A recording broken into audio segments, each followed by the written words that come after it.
Les gens sont à peu près là. Oui, on va se lancer. Donc, moi, je suis Lucie Pevrel, je suis oncodermatologue. J'ai travaillé pendant quelques années au CHU de Nantes et je travaille maintenant au Centre anticancéreux de Nantes, à l'ICO Saint-Herblain, depuis 2 ans et quelques, et avec une activité donc centrée sur les cancers de la peau. Et donc, dans ce cadre-là, on m'avait demandé de faire une présentation pour vous exposer un petit peu les principaux cancers de la peau, leur aspect, leurs facteurs de risque, les grandes lignes de leur traitement. Dans les questions que vous avez envoyées avant, il y avait aussi beaucoup de préoccupations de photoprotection sur lesquelles j'avais moins orienté le tempo, mais ça sera bien sûr tout à fait possible d'élargir sur ce sujet, évidemment, qui va avec dans les suites. Et puis, que du coup Aurélie Bichon fera aussi, mettra en parallèle avec tout ce que la Ligue fait sur la thématique dans les suites.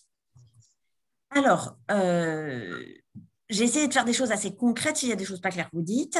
En gros, dans les cancers de la peau, il y a déjà des cancers très, très, très fréquents. On va commencer par voir les tumeurs. Donc, on dit qu'elles sont épithéliales parce qu'elles viennent de l'épiderme, donc de la couche superficielle de la peau, des kératinocytes qui sont les cellules les plus fréquentes, qui sont les espèces de petites briques du mur de briques superficielles et qui peuvent donner notamment les carcinomes basocellulaires ou épidermoïdes cutanés. Donc, c'est deux tumeurs différentes qui sont les plus fréquentes. Après, on abordera les mélanomes parce que c'est moins fréquent, mais il y a un vrai enjeu de précocité diagnostique et il y a aussi tout un enjeu de protection, notamment des coups de soleil dans l'enfance. Et puis, je n'aborderai pas vraiment, mais pour vous dire, comme tout type de maladie, il y a une liste interminable d'autres tumeurs qui existent, plus ou moins rares, voire rarissimes, que j'aborderai pas là parce que c'est sans fin. Mais en tout cas, il faut se dire que c'est bien sûr pas l'intégralité des cancers de la peau qui existent, mais les plus fréquents et ceux qu'on est le plus susceptibles de croiser. Quelque chose d'un peu étrange qui passe pas, qui dure, ça mérite de consulter de toute façon. Donc, on commence par le basocellulaire parce que c'est vraiment de loin le plus fréquent. L'incidence, c'est-à-dire le nombre de nouveaux cas par an en France, est à peu près de 100 pour 100 000, donc ce qui est très, très fréquent, 1 pour 1000, et de loin, le plus fréquent de tous les cancers. Et d'ailleurs, dans toutes les statistiques, on enlève toujours les carcinomes cutanés parce que sinon, ils écraseraient tous les autres, tellement ils sont plus fréquents et avec une gravité, on va voir, qui n'est quand même pas du même ordre. C'est un cancer qui survient plutôt à partir de 50 ans. Il y a quelques cas, curieusement, assez jeunes, même la trentaine, enfin voilà, mais c'est quand même globalement une histoire après 50 ans, voire de plus en plus avec l'âge, puisque la causalité de ce carcinome, c'est avant tout le soleil, et avec à la fois l'exposition intermittente, donc le vacancier qui vient sur la plage l'été, mais aussi l'exposition chronique, le maçon, l'agriculteur, le marin, qui vont être, ou la personne qui adore le soleil, qui va être dehors toute sa vie. Donc, vu qu'il y a ce cumul de soleil à la fois intermittent, à la fois chronique, ça explique sa fréquence parce que c'est quand même des choses qui sont des facteurs de risque très, très fréquents dans le quotidien. Après, ça survient surtout sur les gens à peau claire. Phototype, c'est le type de peau. Le phototype 1, c'est la peau rousse qui bronze jamais, brûle tout le temps et qui ne supporte pas un rayon de soleil. Le phototype 6, c'est avec la peau noire, très mate, qui prendra à peu près jamais de coup de soleil de sa vie parce qu'il y a une protection naturelle importante. Et puis, on a tous les phototypes entre les deux. Et donc, plus on a la peau pâle qui ne sait pas faire face au soleil, plus on est à risque de carcinome basocellulaire. C'est une tumeur qui est un peu particulière parce que certes, elle est vraiment très très fréquente, mais par contre, elle est extrêmement peu agressive. On va voir tout à l'heure d'ailleurs qu'elle donne jamais de métastase. Son aspect, c'est un aspect assez caractéristique. Donc à chaque fois, je vous ai fait quelques photos pour que vous puissiez savoir un peu à quoi vous attendre. Et donc, on parle de papule. Alors, papule en dermato, c'est une petite lésion qu'on peut palper, donc une petite lésion en relief. Parfois, c'est vraiment un petit rond sur la peau. Parfois, c'est comme une espèce d'anneau, donc ça peut être sur le côté bordure. Et donc, ça va avoir cette côté qui prend toujours le flash. Vous verrez sur toutes les photos, c'est un peu lisse, blanchâtre comme ça. On dit translucide, mais c'est des cellules, hein, on ne voit pas à travers, mais ça donne l'impression parfois que ça serait presque comme une plaque d'eau, même si ça n'est pas du tout, que c'est vraiment des cellules en place. Et télangiectasie, on le voit très bien sur cette photo, c'est vraiment cet aspect de petit vaisseau superficiel dilaté sur le dessus.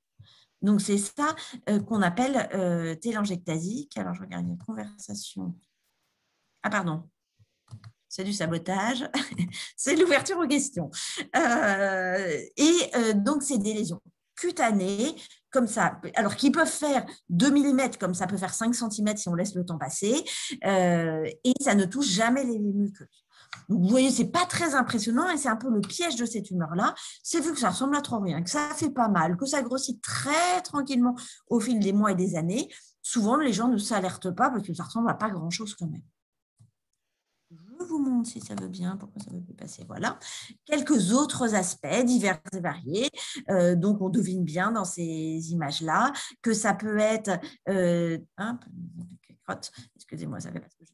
Ça peut être parfois, on dit ulcéré, c'est-à-dire que ça peut faire des plaies par endroits. Ça peut être comme sur la photo du milieu, comme quelque chose d'un peu de creusé au centre et une petite bordure. Une petite bordure périphérique. Ça peut être parfois de grande taille, de petite taille. On devine sur la photo en bas à gauche que ça peut aussi être plus ou moins marron, voire noir. Ce qui peut nous poser parfois des questions un peu existentielles avec le mélanome. Mais pour tenir même, par exemple, la taille de celui en haut à droite, avec l'œil, on voit bien, vu qu'on est dans le coin de l'œil là, que c'est quelque chose qui fait plutôt de l'ordre de même.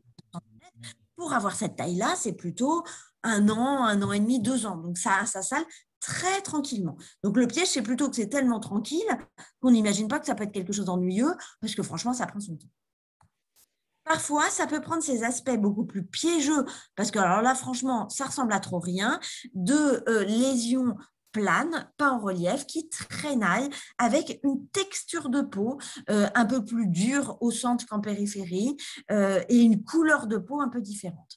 Donc là, on est sur des choses pas évidentes. L'avantage, c'est qu'une fois encore, c'est quelque chose qui évolue très tranquillement sur des années et qui n'ont pas d'agressivité générale. Donc, bon, ces formes-là, c'est bien plus dur de s'en rendre compte. Celle en haut à droite, c'est une forme qui va plus en profondeur. Donc, c'est surtout une espèce de truc dur sous la peau. On le sent à la palpation plus qu'on le voit à l'œil nu. On voit bien qu'à l'œil nu, ça ne sent pas grand-chose. On voit bien que c'est un peu blanchâtre, on retrouve là les petites injectasies, les petits vaisseaux. Enfin, c'est franchement très subtil. Et donc, voilà, c'est formes plus compliquées. Donc, quand on a un truc qui traîne sur des années qu'on ne sait pas ce que c'est bien de consulter un médecin parce que c'est parfois moins facile que les photos d'avant que je vous avais montrées où là, à l'œil nu, on se doute bien que c'est quand même pas bien normal d'avoir ça. Là, je vous montrais les variétés pigmentées, donc parfois peu pigmentées, comme la première photo qu'on a vue et les photos à droite et en bas à gauche, là, où on voit juste quelques petits points noirs. Parfois, comme en haut à gauche, on a une lésion très noire qui va du coup beaucoup plus attirer le regard et beaucoup plus inquiéter, avec toujours cette cinétique très tranquille, très lente. L'évolution que j'ai déjà évoquée avec vous. Non, vous aviez une question? Non. Et de cette forme un peu particulière d'absence de gravité, et comme pour un cancer, c'est quand même pas banal, c'est un cancer qui métastase, alors je dis exceptionnel, c'est vraiment rarissime. D'ailleurs, moi, en 15 ans de dermato, je ne suis même pas sûre d'en avoir vu un seul basocellulaire qui avait métastasé. Quand on pense que c'est de loin le cancer le plus fréquent, tout cancer confondu, on voit bien que vraiment, ce qu'il faut en retenir, c'est que c'est purement local. Par contre, localement, si on n'y fait rien, ça grossit, ça grossit, ça grossit. Et vu que ça ne métastase pas à distance, il n'y a pas d'enjeu vital, c'est vraiment mourir d'un basocellulaire, c'est quasiment impossible. Et donc, on peut avoir des gens qui ont une lésion de 10, 15, 20 cm qui a été négligée sur 15 ans et qui va donner du coup des symptômes et une gêne majeure. Et par contre, pas de pronostic vital engagé parce que pas de métastase, pas d'enjeu à distance. Donc, c'est le côté un peu paradoxal. Donc, on va d'ailleurs, nous, même pas faire de scanner de je sais pas quoi, même pour quelque chose de très évolué, à part éventuellement, si c'est par exemple une joue, regarder si l'os en dessous a l'air atteint ou pas par contiguïté.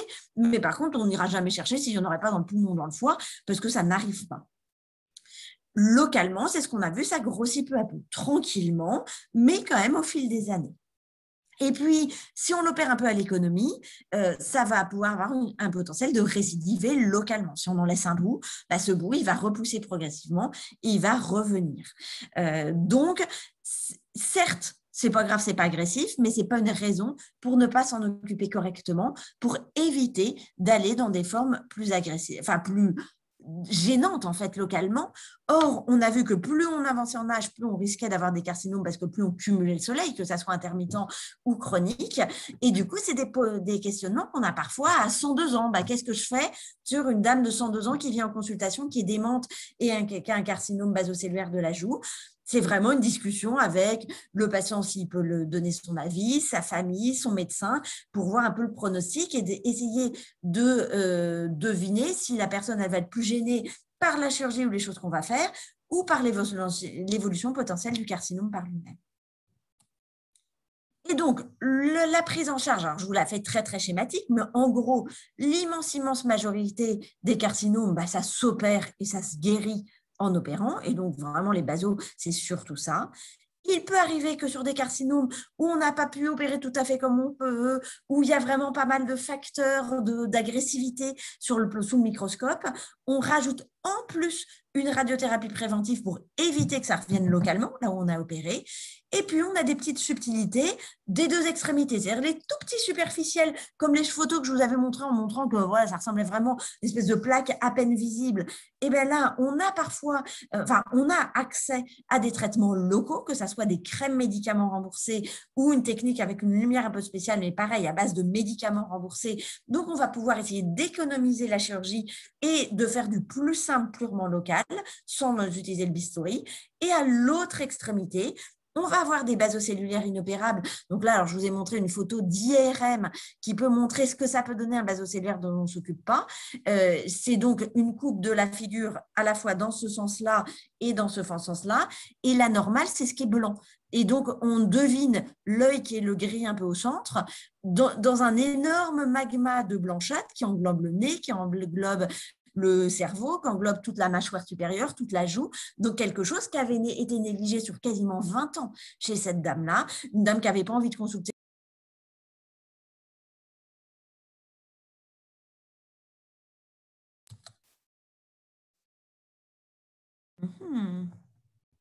Oui, pardon, on vous entendait plus, mais on a perdu le son à une dame qui n'avait pas spécialement envie de consulter.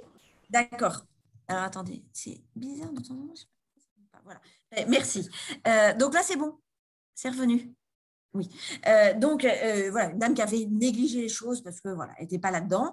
Et donc, on peut imaginer que dans ce cas-là, si on voulait opérer pour retirer, ça serait infaisable. Il faudrait enlever quasiment la moitié de la face. Donc, évidemment, ce n'est pas jouable.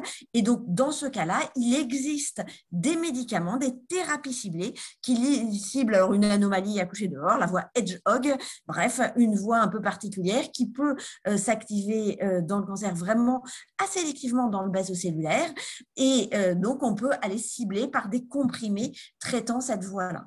Avec un taux de succès très, très élevé, on est quasiment à 90% de réponse si on inclut même les gens chez qui au moins ça arrête de grossir. Donc, on a quand même des bonnes chances d'améliorer les choses. Par contre, quand on arrête, il y a un risque non négligeable que ça reparte. Donc, on peut être sur des traitements très prolongés avec une tolérance qui est pas mauvaise, mais ça donne des crampes, pas de goût dans la bouche, des choses comme ça, donc pas des choses majeures. N'empêche que ça se tient facilement sur 6 mois. Au bout d'1 an, 2 ans, 3 ans, ça peut être vraiment pénible. Donc, c'est pareil, c'est des choses qu'on discute. Et puis, on l'a un tout petit peu abordé, vu que ça peut toucher des gens très, très âgés, ça peut être aussi de dire que parfois, le mieux, c'est de rien faire et de tolérer le cancer parce que dans l'état de santé général du patient, ce n'est pas le cancer très indolent, très pépère qui va être menaçant, mais l'état de santé général et qu'on va avoir plus de contraintes à faire un traitement qu'à ne pas en faire. Donc, c'est toujours quelque chose qu'on réfléchit aussi. Évidemment, à 40 ans, ce n'est pas ce qu'on va envisager. Donc, voilà pour le basocellulaire. Je vais vous parler maintenant de l'épidermoïde cutané. Est-ce que vous avez des questions sur le baso? Alors, il n'y a pas eu de questions sur le fil de discussion. Donc, si des personnes souhaitent en poser à l'oral, comme ça, n'hésitez pas. Non. C'est clair, c'est clair. Super, c'est gentil. Oui.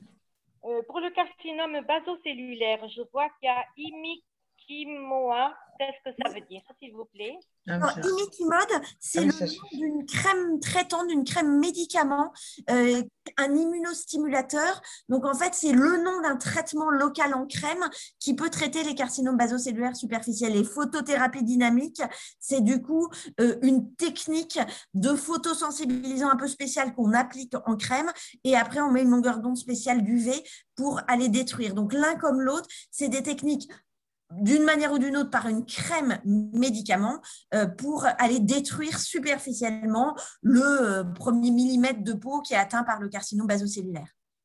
D'accord. Merci beaucoup, c'est gentil, merci. Je vous en prie. Donc le baso. Après l'épidermoïde cutané, vous allez voir qu'il y a des choses qui ressemblent un peu. On va être un peu le même profil de patient, on va être une espèce de boule qui pousse pareil, avec quand même des petites subtilités. Donc, alors on précise carcinome épidermoïde cutané parce que carcinome épidermoïde, c'est un type de cancer très fréquent dans plein d'organes. Il peut y avoir des carcinomes épidermoïdes du poumon, de l'œsophage, buccal, du rectum, enfin, donc il y a plein d'endroits où on peut avoir des carcinomes épidermoïdes parce que ça part des épithéliums qui sont des trucs qui tapissent un peu partout dans l'organisme. Plutôt des trucs superficiels, enfin du tapissage, donc plutôt des boyaux, des voies respiratoires, des choses comme ça, que dans le foie, par exemple, il n'y a pas de carcinome épidermoïde. Donc, bref, nous, dans la peau, c'est une forme particulière. Et d'ailleurs, je ne l'ai pas précisé, mais ça va de soi, l'immense chance qu'on a dans les cancers cutanés, c'est que c'est visible à l'œil nu globalement. Et que vu que c'est accessible facilement, on a l'opportunité, un peu quel que soit le type de cancer cutané, de les voir bien plus rapidement que si c'était la même chose à l'intérieur. Alors, les basocellulaires, ça n'existe pas à l'intérieur, mais on imagine bien que le truc de l'œil que je vous avais montré, par exemple, qui faisait 2 cm, à côté de l'œil, ça faisait gros. Si on avait la même chose au milieu du sein, on ne serait pas prêt de s'en rendre compte parce que ça serait complètement noyé dans la masse. Donc ça, c'est vraiment la chance énorme qu'on a sur la peau de voir les choses précocement. L'épidermoïde, donc, on passe comme incidence à 30 pour 100 000. Donc, à la place de tout à l'heure, 100 pour 100 000. Donc, on a divisé par 3, en gros, le nombre de cancers. Donc, c'est 3 fois moins fréquent. Ça reste bien plus fréquent que tous les autres cancers. Et c'est plutôt masculin que féminin parce que c'est notamment l'exposition. Enfin, là, du coup, c'est vraiment beaucoup l'exposition solaire chronique. Donc, c'est vraiment de loin devant tous les gens qui sont dehors tout le temps, ou beaucoup. Et donc là-dedans, il y a à la fois les loisirs, où ça, c'est presque plus féminin que masculin, quoique, parce que le foot, etc., c'est, voilà, si on inclut la plage, le foot et le reste, ça touche un peu tout le monde. Et que par contre, les métiers qui demandent d'être dehors toute l'année, tout le temps, il y a quand même plus d'hommes que de femmes. Et donc, dans le pool commun, ça fait plus d'hommes en tout. Là, vu qu'il faut quand même une exposition plutôt chronique cumulée, c'est plutôt à partir de 60 ans. Bien sûr que ça existe avant, mais c'est plutôt 60 et encore plus 70 que 60, encore plus 80 que 70, etc. Donc là, il y a vraiment une escalade avec l'âge parce que le cumul devient de plus en plus important. On retombe sur la peau claire qui ne sait pas faire face au soleil. Là, il y a du coup des lésions précancéreuses qui sont décrites. Alors, à la fois des choses qui sont une espèce de peau qui est tout le temps titillée. Donc, ça peut être, par exemple, une plaie chronique, une plaie qui ne guérit pas pour une raison X ou Y. Ça peut être une plaie varicoleuse, une plaie de n'importe quoi. Ça peut être une zone qui a été brûlée, très abîmée. Ça peut être des séquelles de rayons. Enfin, donc, ça peut être de la peau qui a été abîmée, qui a eu vraiment une stimulation et des dégâts faits par une cause extérieure. Ça peut être aussi des lésions précancéreuses liées au soleil. Et donc, on a notamment, je vous montrerai une photo ou deux, les choses très, très classiques de la peau qui a pris beaucoup de soleil avec la vie, qui a des espèces de petites taches rouges avec une petite peau blanche qui va, qui vient. Donc, ça s'appelle des kératoses actiniques. C'est des lésions précancéreuses qui sont un signe que la peau, elle n'en peut plus du soleil et que parfois, ça évolue vers des carcinomes épidermoïdes cutanés. Le fait d'avoir une immunodépression, c'est-à-dire une immunité basse à cause alors soit de maladies internes, voilà, avec l'immunité qui n'est pas bonne, certaines maladies sanguines ou des choses comme ça, ou à cause de certains médicaments, comme par exemple les anti-rejets pour les gens qui ont une greffe d'organes, une greffe de rein ou de cœur par exemple, du coup, le fait d'avoir cette immunité basse, ça augmente franchement le risque de carcinome épidermoïde. On dit que, par exemple, pour un greffé d'organes, on multiplie à peu près par 65 le risque d'avoir un carcinome épidermoïde cutané. Donc, c'est vraiment un risque élevé et des gens qui nécessitent d'être suivis sur le plan cutané régulièrement. Et donc l'aspect, alors le carcinome épidermoïde cutané, ça a moins un aspect typique. Le baso, quand ça a vraiment l'aspect télangiectatique, lisse, tout ça, juste comme ça, même de l'autre côté de la table de consulte, on peut dire, bah, ça, je sais ce que c'est. L'épidermoïde, ça ressemble plus à un truc qui traîne. Alors, ça peut avoir l'aspect, comme en haut à gauche, un peu comme le baso superficiel qu'on avait vu tout à l'heure, d'une espèce de plaque un peu bizarre qui traînaille, comme ça peut être plus une plaie, un nodule, une grosseur, une tumeur de plus en plus moins grande taille, qui saignote, qui s'ulcère. Donc, sur le plan visuel, une espèce de tumeur qui traîne. Et parfois, comme à droite, ça a l'aspect de ce qu'on appelle une corne cutanée.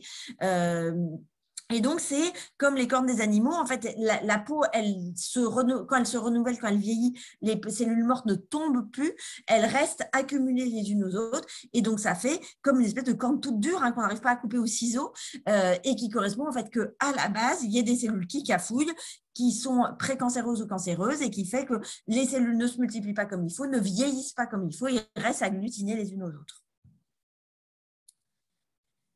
L'épidermoïde, c'est une tumeur, j'ai mis parfois agressive, au sens que ça reste de bons pronostics. L'immense majorité des fois, on va les voir précocement, on va les opérer, ça va guérir. Donc, globalement, ça reste de bons pronostics.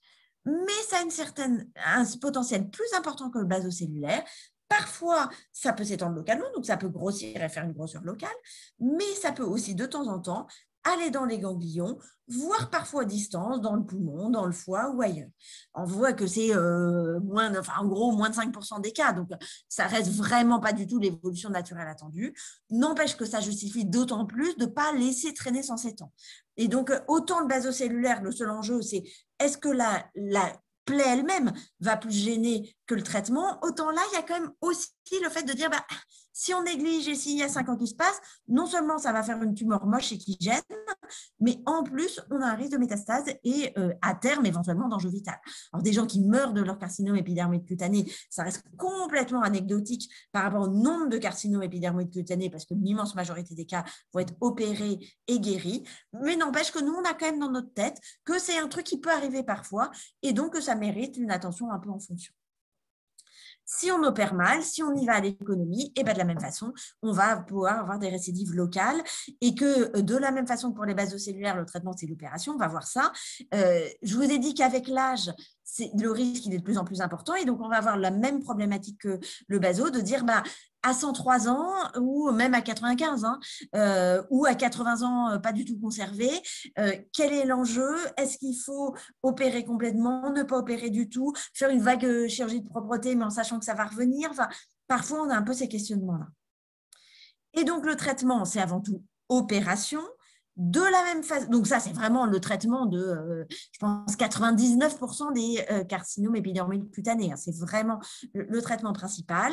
De temps en temps, quand il y a des facteurs de tumeurs un peu plus agressives, soit visuellement, parce que c'était franchement de grosse taille, c'est déjà revenu, c'était très adhérent, il y a des choses comme ça, soit surtout sous le microscope avec des critères de dire qu'il y avait des petites choses le long des vaisseaux, le long des nerfs, on pense que ça a un potentiel de récidive plus important. Dans ce cas-là, on peut parfois faire une radiothérapie préventive. Je vous l'ai même pas mis, si je vous l'ai mis après sur l'inopérable.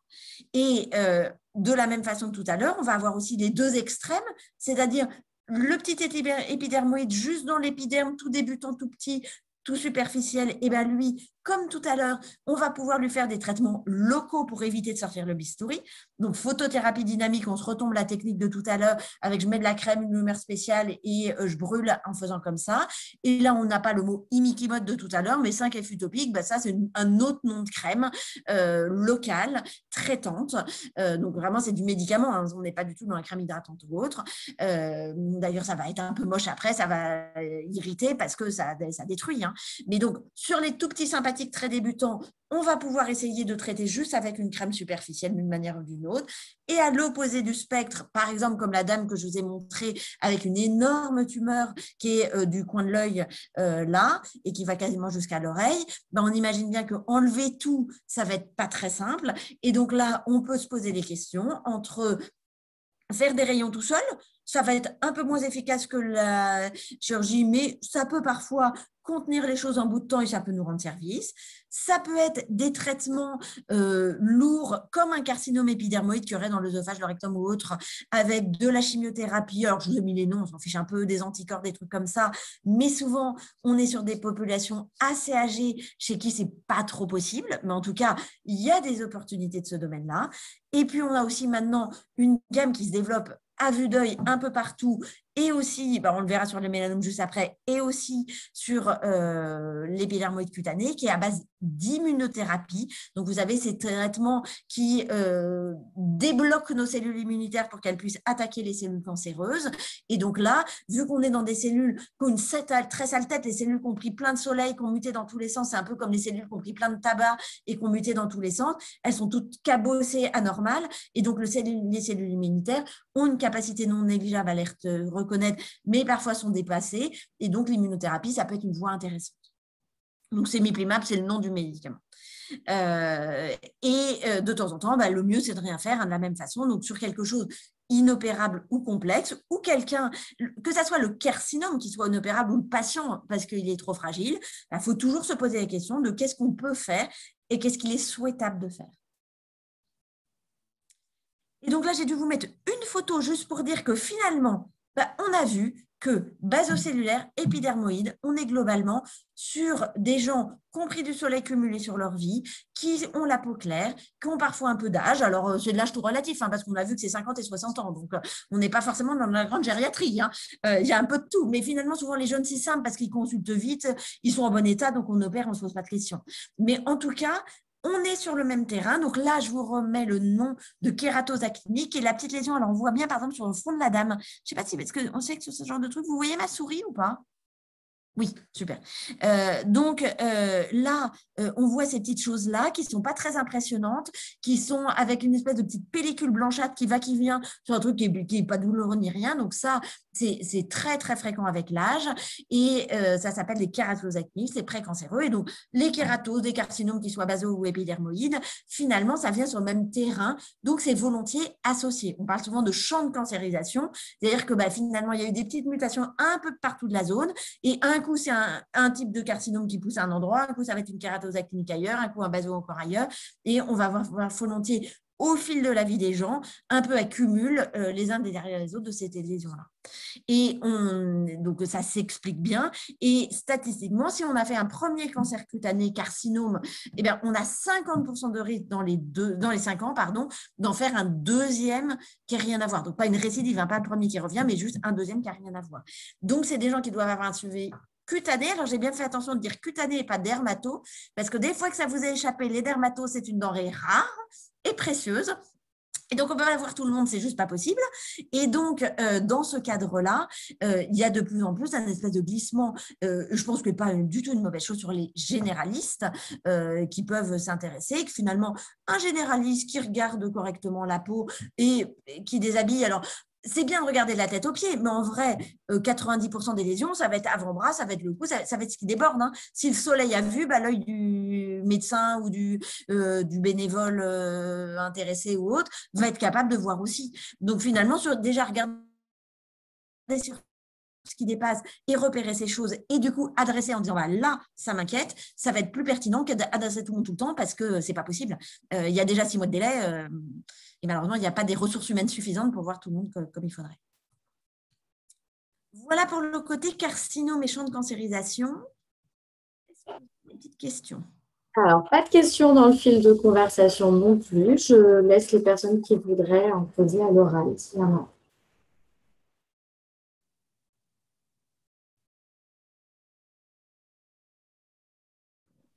Eh bien, je crois qu'on peut continuer si personne n'est frustré de ne pas avoir pu poser cette question. J'espère que c'était clair et pas juste tellement obscur que vous n'avez même plus d'espoir.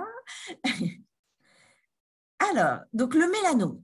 Donc, je l'ai sciemment positionné en troisième position parce que déjà, ce n'est pas le plus fréquent, c'est le troisième dans les cancers cutanés. Il y a un enjeu diagnostique et donc c'est sur celui-là qu'il y a plein de discussions, de campagnes de prévention, etc. Parce que lui, vraiment, il y a un enjeu pronostic qu'on va voir avec vue précocement de super bon pronostic, vue tardivement, pronostic beaucoup plus compromis. Donc, c'est super important de le voir tôt. N'empêche que c'est beaucoup moins fréquent que les carcinomes.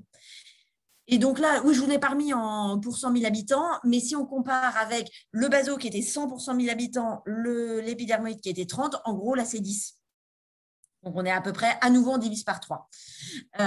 Et donc, ça avait la caractéristique pendant en gros de 80, enfin des années 80 à 2010, d'avoir une explosion du nombre de cas avec quasiment un doublement du nombre de nouveaux cas par an.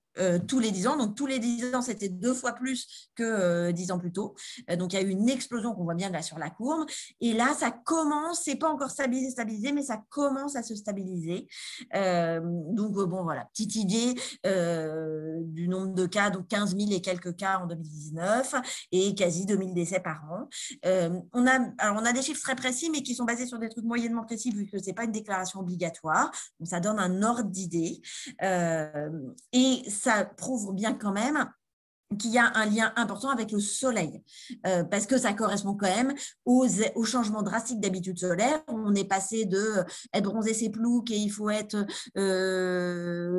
bien blanc et on fait gaffe et on va à la plage en robe longue, en chapeau comme ça, etc., à ces super modes d'être bronzé, intégral, etc., et que ça quand même clairement quelques dizaines d'années après à l'augmentation des cas, et qu'à l'inverse, des pays comme par exemple l'Australie ou la Nouvelle-Zélande, on a mis des peaux toutes plates, des rouquins sous les tropiques, ce qui marche très très bien pour déclencher des cancers cutanés, et des mélanomes en particulier. Eux, ils ont des campagnes de prévention bien plus sportives que nous et ils commencent à diminuer leur incidence. Donc, ça montre bien que certes, il y a l'ozone, machin chose, enfin, il y a surtout ce qu'on fait. Et ça veut dire aussi que si on fait mieux et si on apprend aux gens à faire mieux, il y a une réelle diminution du nombre de cas.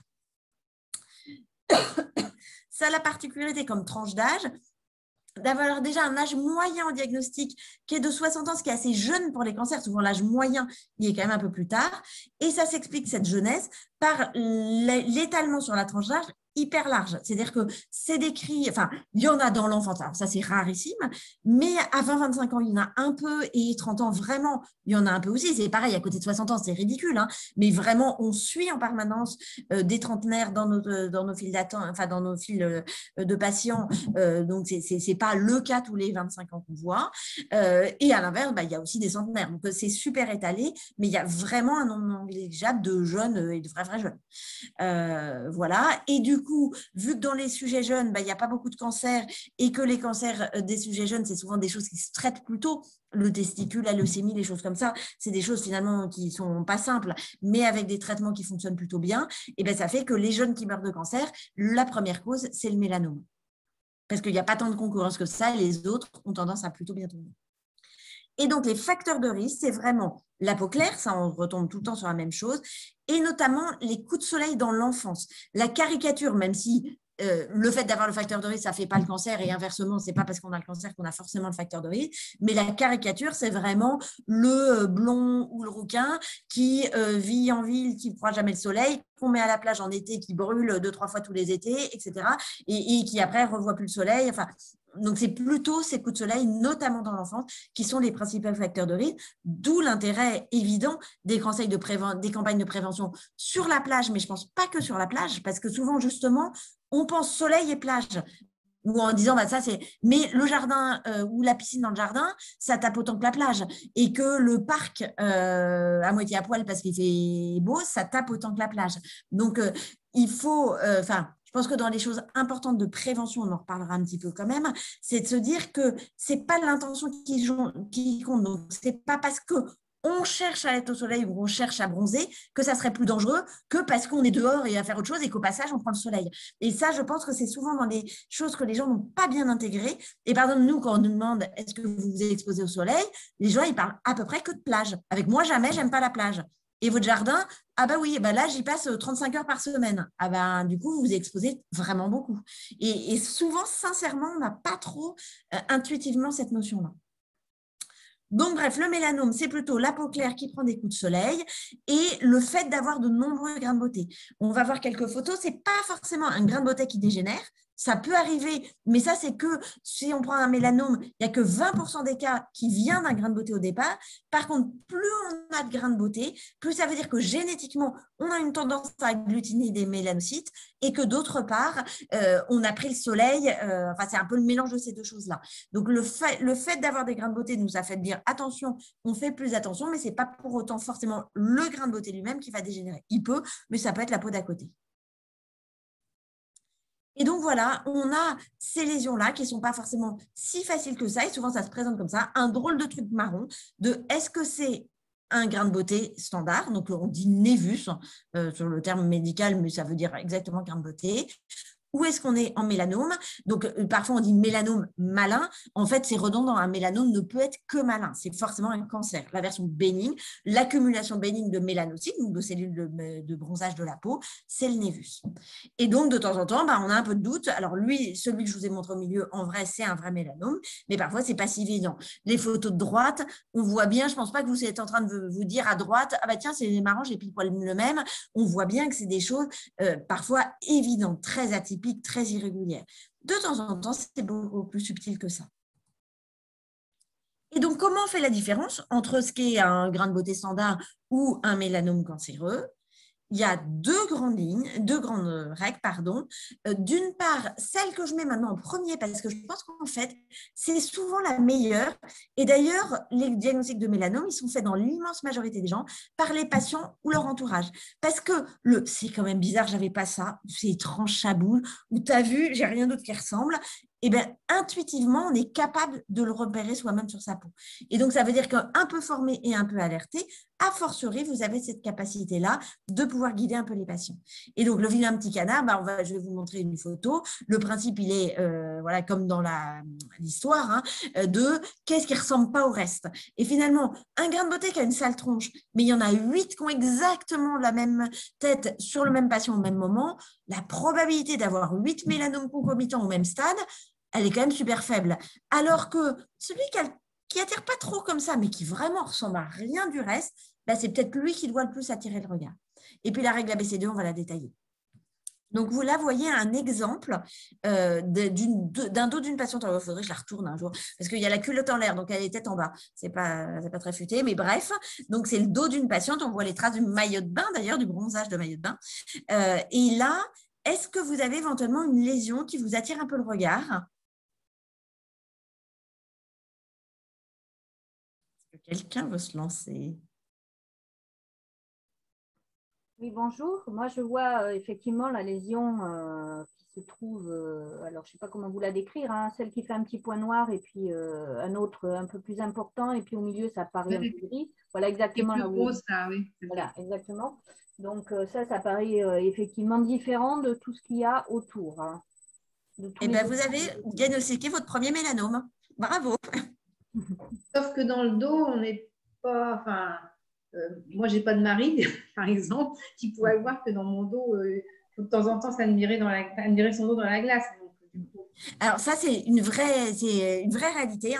Et en effet, c'est plus facile quand il y a quelqu'un d'autre qui regarde, à condition qu'il regarde en faisant un peu attention. Ça vaut le coup. Nous, ce qu'on conseille, c'est les gens qui sont un peu…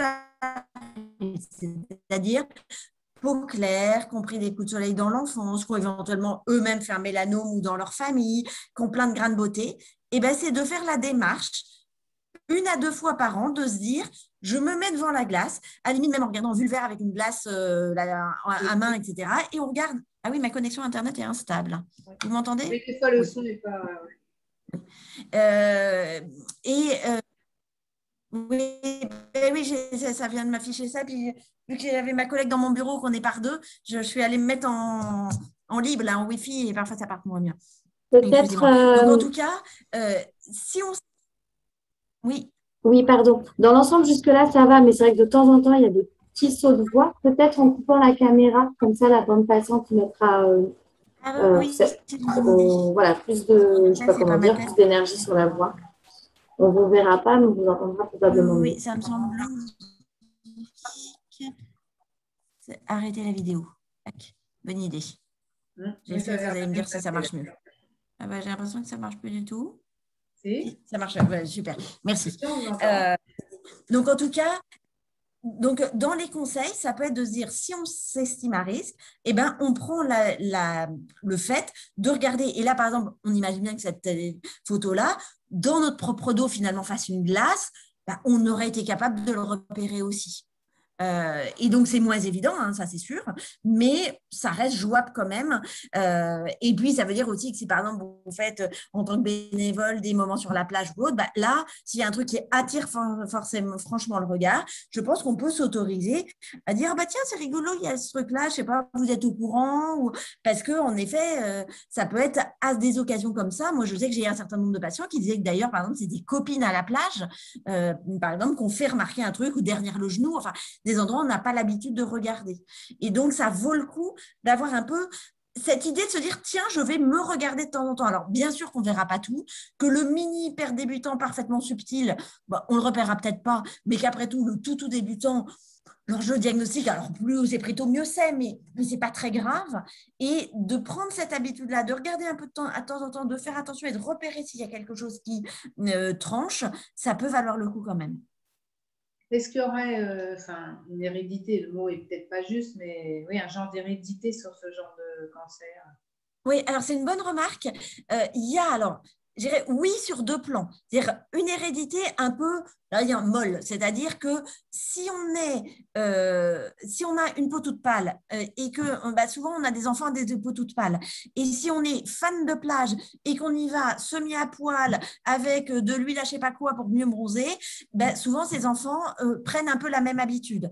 À l'inverse, si on est peau foncée ou peau pâle avec, moi j'avais une mère complètement terrifiée par le soleil qui m'a ultra méga tartiné tout le temps.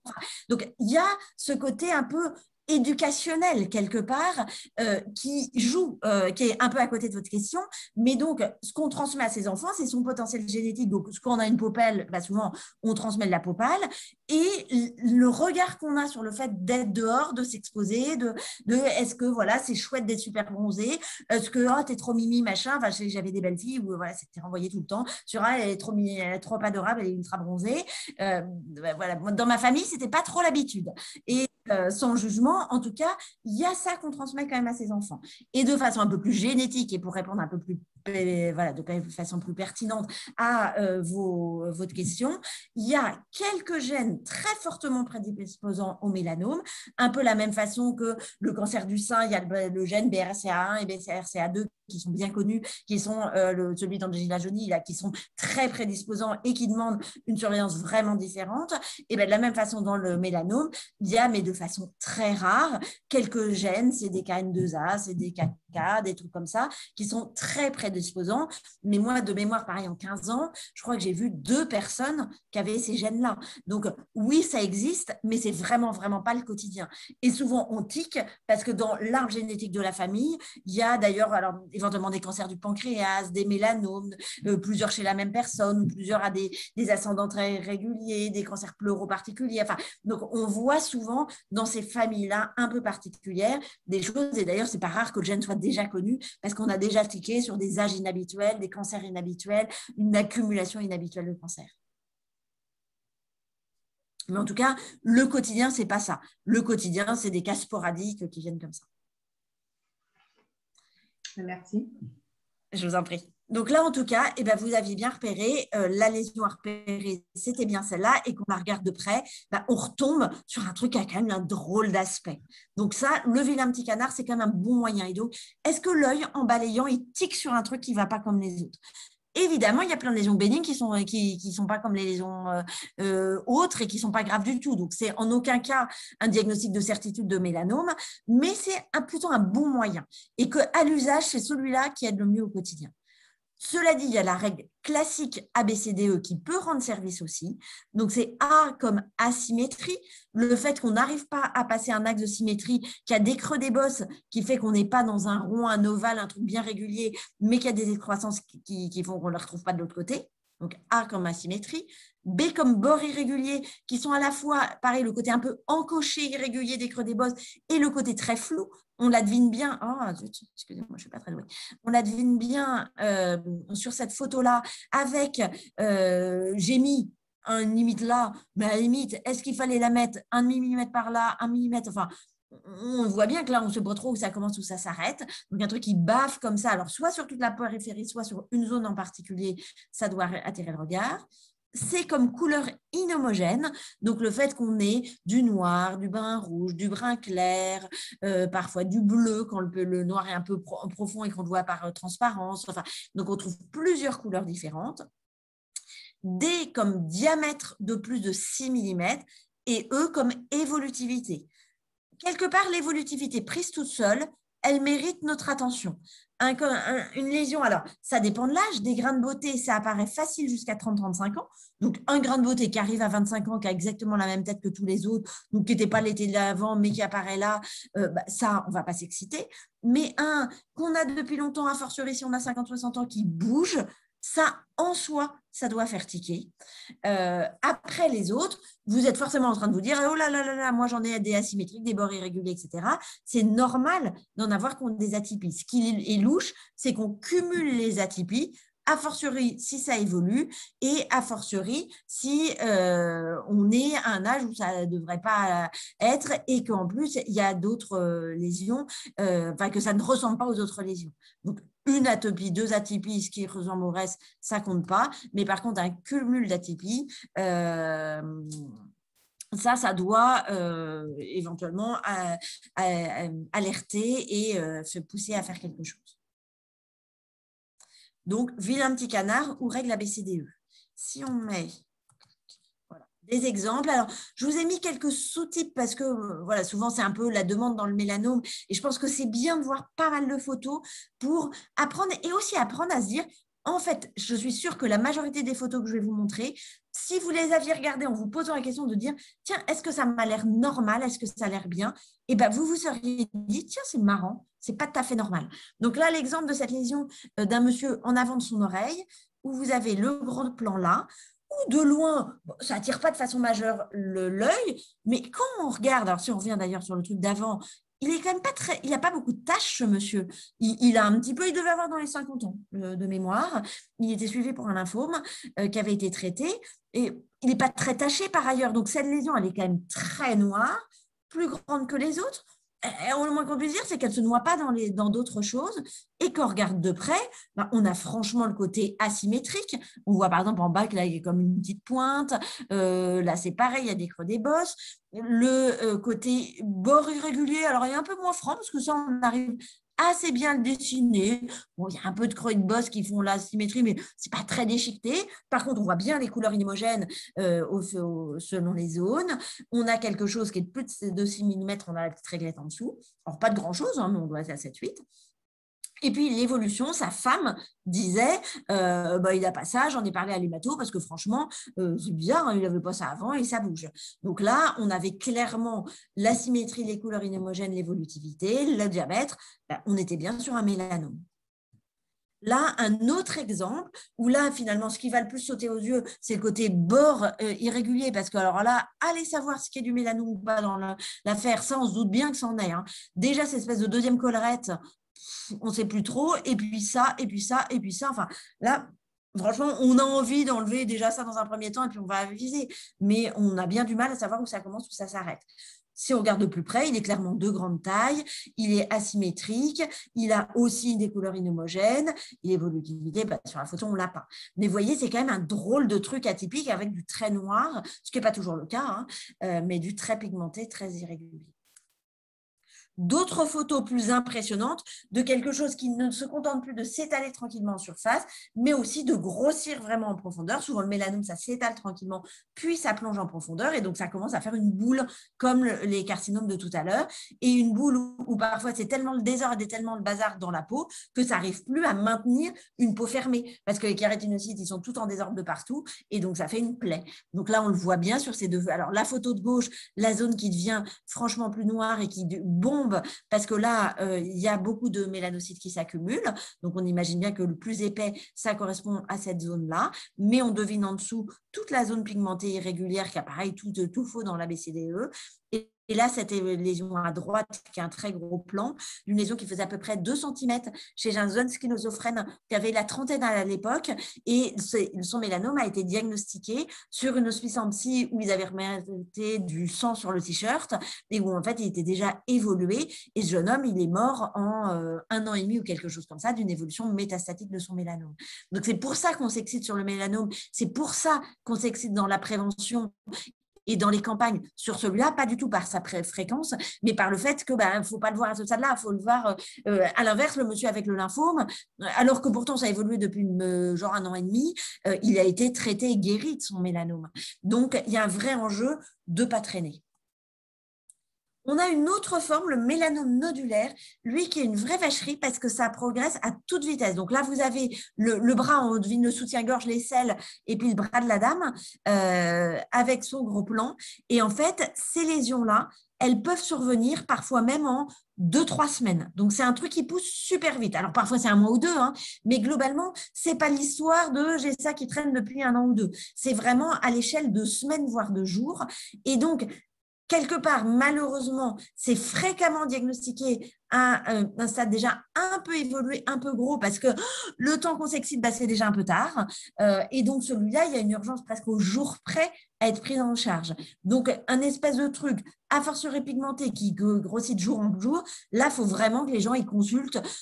Idéalement, sans doute, leur médecin traitant pour que le médecin traitant fasse une demande de consulte urgente et que le patient soit vu dans la semaine par son dermato ou par un dermato tout court. Donc ça fait partie des urgences diagnostiques avec vraiment des trucs qui sont impressionnants. Alors, souvent, les gens consultent parce qu'un truc qui pousse en 15 jours, c'est inquiétant. Alors qu'un machin qui fait pas mal et qui s'étale tranquillement en quelques mois, ça va beaucoup moins à alerter. Pardon, je n'ai pas très bien géré mes photos. Donc, en tout cas, là, d'autres exemples de mélanome nodulaire où on touche du doigt d'ailleurs celui en bas à droite, où parfois c'est piégeux, parce que dans la cancérisation, ce que ça peut perdre comme capacité, c'est de faire du pigment. Donc, de temps en temps, c'est plus marron. Et donc, quand c'est rosé, ce qui va nous inquiéter là, c'est que ça va pousser vite, mais le côté rosé ne va pas nous permettre de nous alerter à la même vitesse et comme on aurait voulu, à cause de cette perte de chance d'avoir un truc marron bizarre au départ. Donc, en tout cas, alors vous voyez là, au milieu, c'est le gros plan de la dame de la jambe. Donc, de près, à la limite, on pourrait presque dire, moi, j'ai le même. De loin, on se dit, non, en fait, c'est quelque chose de grande taille sur une peau jeune, rien du tout par ailleurs. Donc, vraiment, ça tranche. Et un truc qui a poussé en 1 mois, en fait, ça alerte. Alors que, je vous dis, le gros plan tout seul, il y aurait de quoi se dire que, franchement, ça ressemble à trop rien. Donc, voilà quelques exemples de mélanome nodulaire qui poussent assez vite et qui sont vraiment des urgences thérapeutiques, diagnostiques et thérapeutiques. Une autre forme qui est un peu l'opposé dans l'évolutivité, le mélanome acrolentigineux. Donc, celui-là, c'est un qui va évoluer très tranquillement, doucement en surface, pendant longtemps. Acro, c'est acral, c'est les extrémités. Donc, ça va être les paumes, les plantes, les zones sans poils des extrémités, éventuellement les ongles. Donc, on va être sur des choses comme ça, des extrémités. Et là, ça évolue plutôt à l'échelle d'années et d'années. Donc, souvent, c'est trompeur parce qu'on néglige. Et puis, c'est pareil, on me disait, le dos, c'est pas facile à regarder. Entre les orteils et sa plante de pied, c'est pas forcément très facile à regarder non plus. Et c'est pas franchement ce qu'on contrôle au quotidien. Donc, faut penser à dire que la peau, on en a un peu partout. Donc, en tout cas, c'est une forme indolente. Et celle-là, on a plutôt du temps pour la voir. Sauf que de temps en temps, on la voit un peu trop tardivement parce que le côté lent nous a piégés en disant c'est pas grave, ça évolue pas tellement. Donc là, le gros plan de la lésion où on devine la plaie qu'au premier plan, ça veut dire que ça évolue depuis longtemps parce que ça veut dire qu'on est déjà à un stade un peu évolué où ça a mis tellement le bazar dans la peau que ça fait une plaie et on devine en dessous toute la zone pigmentée qui correspond au mélanome. Là, c'est souvent comme ça assez discret, assez mal limité. Comme sur cette photo-là, avec la forme, le sous-type d'acrolentigineux de longue, donc ça existe, des mélanomes de longue, des grains de beauté standards de longue d'ailleurs aussi, parfois dans des formes très évoluées comme ça, avec une zone noire qui a peu à peu tout mangé, et on voit d'ailleurs que ça bave de chaque côté, donc ça c'est très, très suspect pour nous, a fortiori vraiment cet endroit-là où c'est tellement mal fichu qu'il n'y a même plus d'ongles, parce que la fabrique de l'ongle n'arrive plus à fonctionner.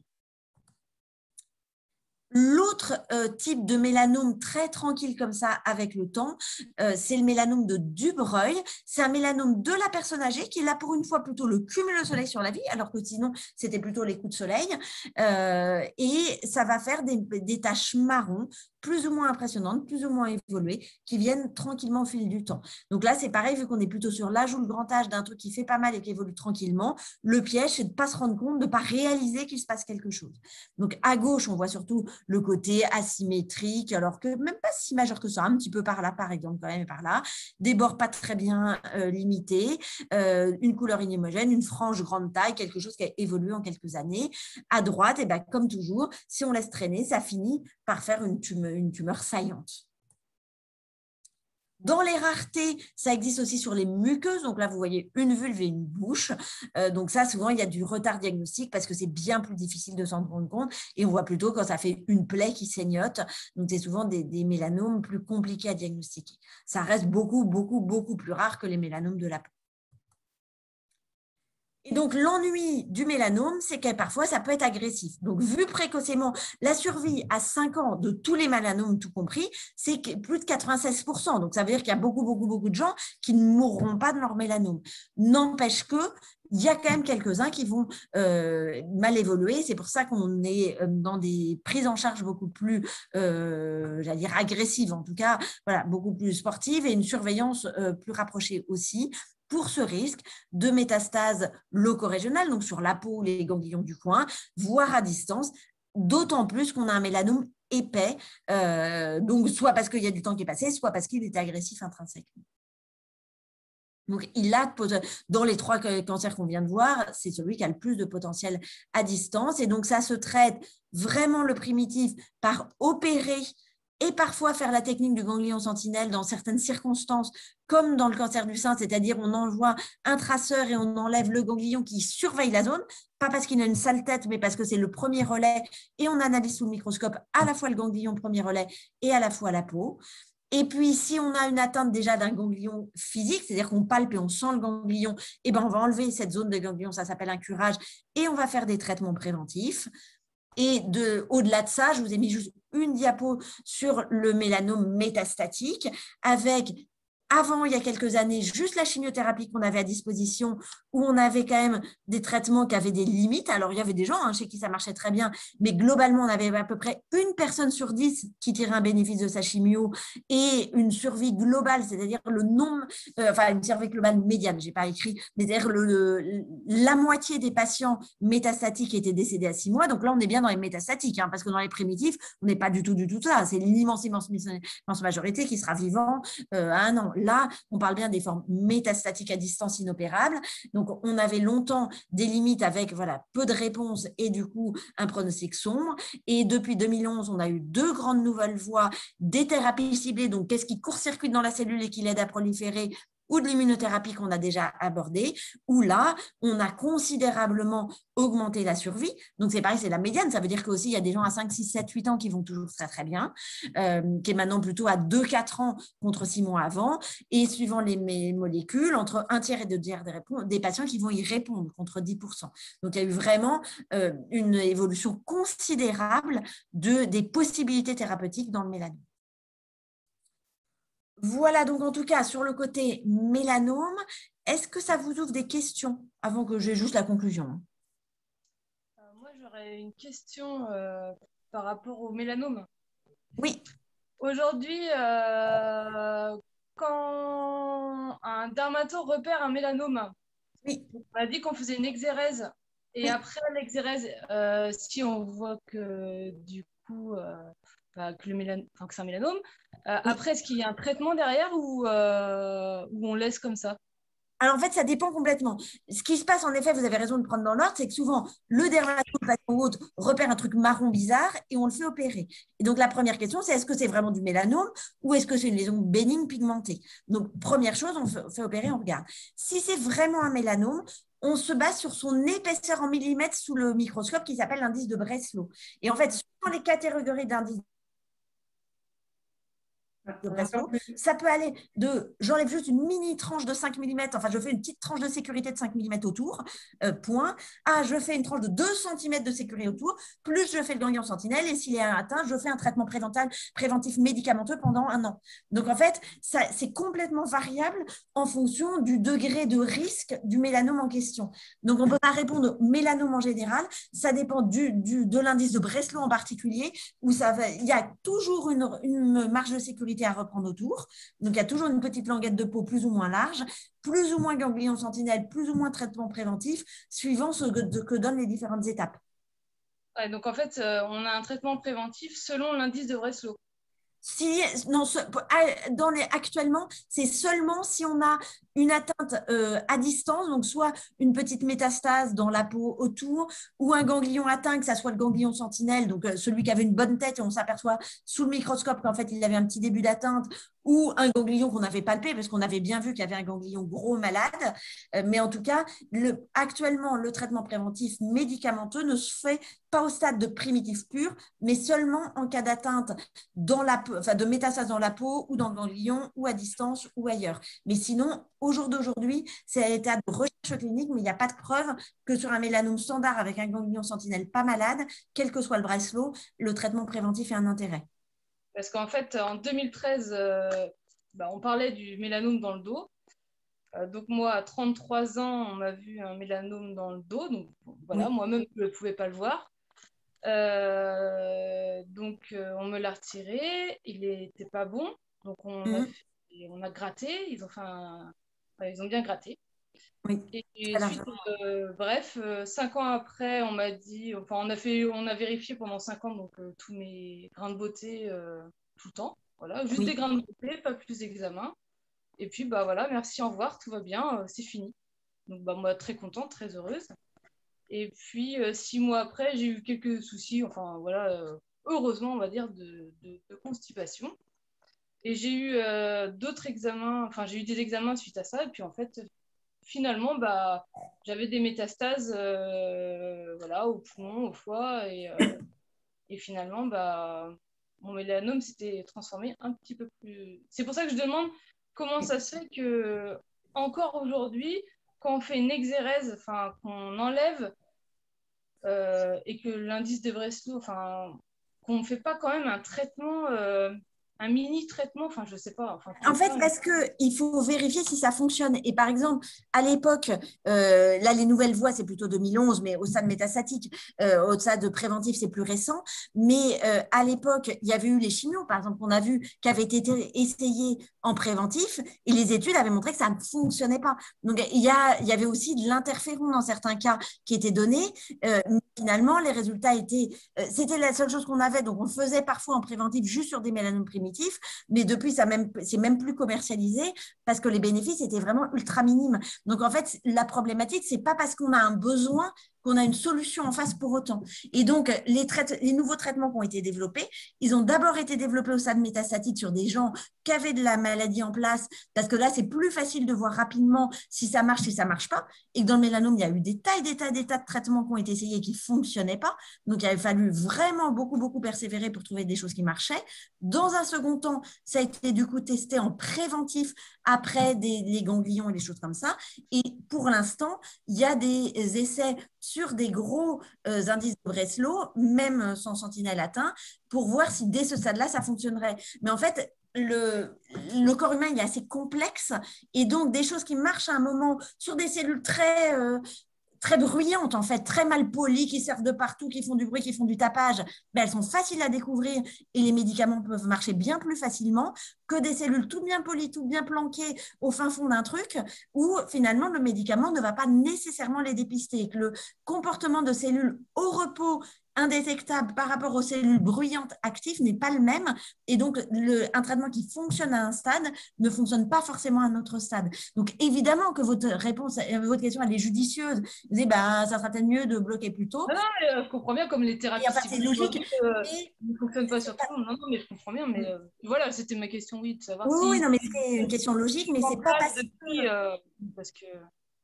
Et donc, votre question, évidemment qu'on l'a aussi, et que du coup, il y a aussi de la recherche et pour l'instant, il y a plusieurs protocoles ouverts pour dire est-ce que d'aventure, on ne pourrait pas voir des gens c'est à haut risque et que statistiquement, le mélanome, il revient plutôt dans les 2-3 premières années, voire 5 ans.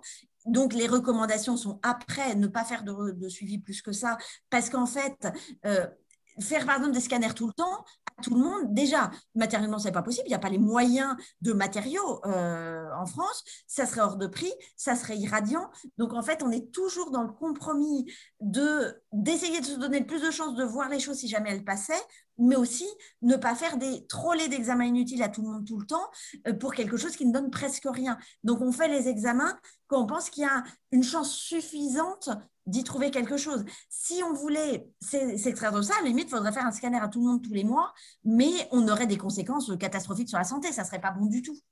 Donc, on est dans le compromis et que ce que vous décrivez, c'est les recommandations françaises et européennes, et voilà, essayer de cibler l'énergie et l'attention sur ce qui est le plus à risque au moment le plus à risque. Mais malheureusement, ça peut être un peu en dehors de ça. Ok, ouais. C'était juste ma question. Pas de problème. Est-ce qu'il y avait d'autres questions? Oui, par rapport au soleil, parce qu'en fait, le cancer de la peau n'est pas forcément dû qu'au soleil, je suppose. Ou alors c'est vraiment dû qu'au soleil. Non. C'est pas dû qu'au soleil. Parce qu'en fait, en dehors d'être la plage ou le jardin, c'est vrai que c'est le visage qui est le plus au soleil, voire avec les mains. Et quand on se promène, on ne pense pas à mettre forcément de la crème sur le visage. Oui. C'est plus risqué parce que on est toujours l'été, si on est dehors tout le temps, on a le soleil tout le temps. À moins de mettre un grand chapeau, mais sinon en ville, on a rarement un chapeau. Donc voilà, il faudrait se mettre. Vous pensez qu'il faudrait se mettre de la crème tout le temps? Alors, je pense, là, on voit bien d'ailleurs la différence entre les histoires des cancers qui sont liés plus au coup de soleil sur des peaux pâles de temps en temps, donc le mélanome ou certains basocellulaires, ou dans ce cas-là, ce n'est pas forcément le soleil qu'on prend tous les jours à l'extérieur, et le cumul de soleil sur la vie, comme l'épidermoïde et certains basos, où là, ça va être le cumul sur la vie. Donc, on n'est pas tout à fait dans les mêmes conseils de prévention chez les uns chez les autres. Pour répondre quand même sur la première partie de la question, et je répondrai à la deuxième après, c'est que bien sûr que ce n'est pas que le soleil. Et que d'ailleurs, on voit que la jeune femme qui est intervenue n'a pas une tête à avoir pris un cumul de soleil massif, voilà, et qu'on sent, d'ailleurs, l'histoire d'âge que je vous disais est bien illustrée là, de dire qu'on imagine bien que le mélanome à 80 ans, ça ne doit pas être tout à fait la même chose qu'à cafouiller que le mélanome à 25. À 30. Et donc, le soleil, on en parle parce que c'est le truc sur lequel on peut choisir, on peut jouer. C'est-à-dire que la génétique, la peau pâle, et puis sans doute des critères qu'on ne connaît pas. On voit bien qu'il y a des gens qui ont sur le papier tout pour faire le mélanome et qui ne le feront jamais. Et inversement, des gens où vraiment on n'arrive pas à cocher un seul effet, une seule explication, ou le mélanome vulvaire. Donc, on voit bien que ce n'est pas si simple que ça. N'empêche que quand même, quand on protège plus drastiquement une population néo-zélandaise, elle fait moins de mélanome. Donc, c'est quand même pas si bête que ça de faire là-dessus. Par contre, bien sûr que c'est un raccourci complètement faux de dire le cancer de la peau, c'est le soleil, on enlève le soleil, il n'y a plus de cancer de la peau. Donc ça, c'est la première chose, c'est celui sur lequel on peut jouer, donc autant mettre le paquet sur celui-là, mais par contre, ça n'explique vraiment pas tout. Après, sur qu'est-ce qu'il faudrait faire, je pense que c'est vraiment la bonne illustration de s'exposer au soleil, c'est être dehors alors qu'il fait jour. Donc, si on est déjà la peau un peu abîmée par le soleil, un peu ridée, un peu tachée, si on est volontiers à être dehors, je pense que si. En fait, il faut mettre systématiquement un chapeau et systématiquement de la crème solaire. Moi qui suis toute palote, alors vous ne me voyez plus, mais je pense que vous m'avez aperçu tout à l'heure, donc bien palote, qui prend bien des coups de soleil, etc. Moi, dès que je jardine, dès que je vais accompagner ma fille au parc plus d'une demi-heure, je mets de la crème solaire. Alors, pour les chapeaux, par exemple. Je vous ai posé la question parce que je n'ai pas la peau claire, justement. Je suis assez mate de peau, donc j'y pense moins. Je ne prends pas de coups de soleil en général, donc, mais je peux avoir autant de risques. Moi, et notamment des carcinomes, pas forcément du mélanome, mais notamment des carcinomes. Dans les bons indices, c'est que si la peau elle est déjà un peu toute flappie par le soleil, alors là, je ne vois pas, c'est trop loin. Mais, non, je vois, j'espère que je ne peux pas non, ça n'a pas l'air trop de rides. Je ne suis pas blanche. Je n'ai pas l'impression, c'est pour ça que je précise. Mais en tout cas, quand on voit sur une zone que la peau, elle a des taches, qu'elle est ridée, qu'elle est un peu abîmée, qu'elle est clairement usée par le soleil, ben en fait, il faut protéger. Et le but, c'est pas d'en arriver là. Et que je pense que on dit parfois du changement d'horaire d'été à celui d'hiver, de prendre l'habitude de dire sur le visage, je mets un petit coup de crème solaire tous les matins, ben, je pense que ce n'est pas une mauvaise habitude. Après, il faut voir si on est, parce que vous m'avez l'air pas l'autre comme moi, mais pas non plus noir foncé. Non. J'ai pas une peau fragile, on va dire. Voilà, mais... Et que ça dépend aussi de ce qu'on fait. C'est-à-dire que moi qui travaille 50 heures par semaine en intérieur et qui ne suis pas spécialement tentée par l'extérieur, bah, finalement, j'ai une exposition solaire très modérée parce que je suis quand même vraiment, je fais de ma voiture à mon parking et voilà, à peu près c'est tout. Donc là, c'est peut-être pas la peine que je m'excite. Quand par contre je suis en vacances ou en week-end ou en machin ou que je jardine, bah, ou en retraite. Ou en retraite. Ou en retraite, exactement. Mais donc, il faut mettre un peu de bon sens là-dedans. Donc, est-ce qu'on a tendance à être à l'extérieur?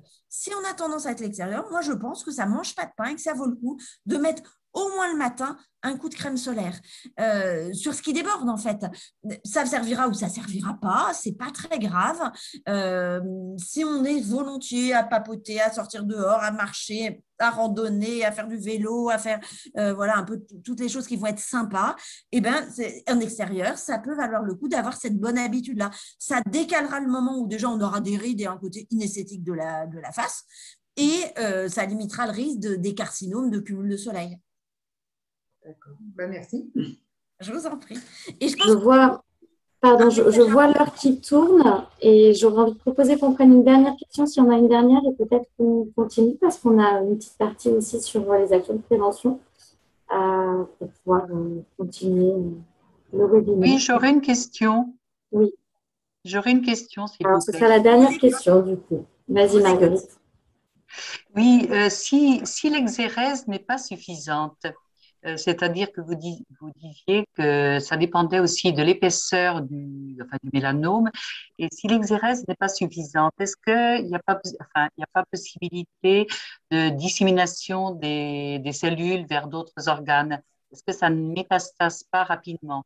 Alors, en effet, on essaie, et c'est pour ça que d'ailleurs, quelqu'un qui a été opéré avec une marge trop petite, on réopère une deuxième fois dans les semaines qui suivent pour essayer de limiter, en étant dans l'idée que si quelques cellules s'étaient échappées, là où elles ont le plus de risque de se trouver, c'est autour et éventuellement ganglion sentinelle.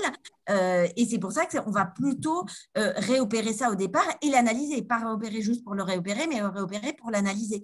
Parce que c'est un peu tous les cancers d'ailleurs. Si on a opéré un peu trop à l'économie en disant on n'a pas envie d'y retourner et on fait un truc trop petit, on a plus de risques de récidive que si on a fait largement. Malheureusement, même en faisant tout bien comme il faut, ça ne suffit pas forcément à garantir le fait qu'on soit tranquille, mais en faisant mal au début, on a quand même bien plus de risques que ça revienne qu'en faisant bien au début. D'accord, merci. Comment vous pouvez vérifier que cette exérèse est suffisante? Enfin, par quels moyens? C'est analysé en D'accord. En fait, tout est toujours envoyé en anapathe systématiquement. Et donc, c'est découpé en petits bouts pour voir est-ce qu'il restait un petit foyer. Et ce petit foyer, s'il restait, est-ce qu'il est proche du bord ou pas proche du bord? S'il est à nouveau trop proche du bord, bah, hop, on reprend une lamelle. D'accord, ok, merci beaucoup. Pour les cancers cutanés en général et les cancers tout court. C'était vraiment pour conclure, il n'y a plus vraiment de choses. Et ce qu'on a déjà un peu abordé, c'est que c'était pour redire, les dermatos, il n'y en a pas beaucoup, on ne peut pas voir tout le monde. Donc, c'est bien que tout le monde un peu, alors là, j'avais mis plutôt des médecins, des paramédicaux, mais je pense qu'on peut vraiment y associer des bénévoles, des gens intéressés par le sujet. Envoyer tout le monde chez le dermato, ce n'est pas jouable. Donc, d'avoir l'œil de dire « Oula, vous m'avez l'air très à risque » ou « Oh, ce truc-là, il est bizarre », allez donc consulter le dermato, c'est beaucoup plus efficace que tout le monde a montré sa peau une fois par an, parce que c'est bien de montrer sa peau, où là, du coup, ça encombre les consultes avec une rentabilité proche de 0. Et donc voilà, en conclusion, les cancers cutanés, c'est fréquent, ça a une agressivité, on a vu très variable, avec le mélanome qui a quand même un potentiel en soi plus important que les épidermoïdes cutanés qui ont eux-mêmes un potentiel franchement plus important que les basaux qui sont très tranquilles, et que globalement, plus on opère tôt, plus on aura un meilleur pronostic fonctionnel, c'est-à-dire que ça sera joli, qu'on ne va pas faire une grande balafre toute moche ou qui va tirer sur une paupière ou autre, voire vital, pour éviter que ça évolue dans les organes avec des traitements disponibles. Hein, c'est ce que j'ai dit, des progrès thérapeutiques qui n'ont plus rien à voir avec ce que c'était, n'empêche que si on peut bloquer avant, c'est mieux. Voilà ce que j'avais à vous dire. Et donc, il y aura, s'il y a des questions et en fonction de la suite, des petites choses de photoprotection. On a déjà abordé les grandes lignes. Vraiment, les grandes lignes de la photoprotection, c'est que ce n'est pas l'intention qui compte. Et du moment qu'on est dehors et qu'il fait jour, ça compte. Donc, crème solaire, vêtements, faire attention aux jeunes enfants, c'est des grands messages. Voilà. Je laisse un peu la parole aux autres. Merci beaucoup, en tout cas, pour cette présentation. Pour ma part, j'ai trouvé ça très clair. Donc, j'espère que pour les autres aussi, à part effectivement quelques soucis avec le son, mais j'espère que ça allait pour les autres, enfin, pour tout le monde. Je passe la parole à Aurélie Bichot. Merci. Donc, pour poursuivre, on a proposé en fait d'illustrer justement avec ce qui est fait au comité de Loire-Atlantique au niveau prévention. Hop, voilà. C'est bon au niveau du partage d'écran?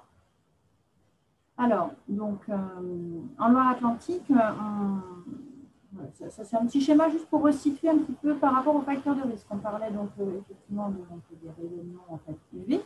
Donc, juste pour les resituer par rapport à l'ensemble des facteurs de risque, parce qu'effectivement, un cancer est tout le temps multifactoriel, et donc de positionner effectivement l'importance en fait, des rayonnements UV au niveau national, sachant qu'au niveau local, en Loire-Atlantique, on a une surincidence. On a la chance en fait, en Loire-Atlantique d'avoir un registre des cancers qui nous permet d'évaluer en fait, le nombre de cancers de la peau par rapport même aux autres localisations de cancer. Et effectivement, en Loire-Atlantique, on a une surincidence importante en fait, des cancers de la peau, d'où en fait un axe prioritaire au niveau de la lutte contre le cancer de Loire-Atlantique sur la prévention liée à la prévention solaire. Cette surincidence, elle est de 30% en fait chez l'homme et 26% chez la femme pour la Loire-Atlantique. Et en termes de surmortalité en fait, par rapport à la France, on est à une supériorité de 22%.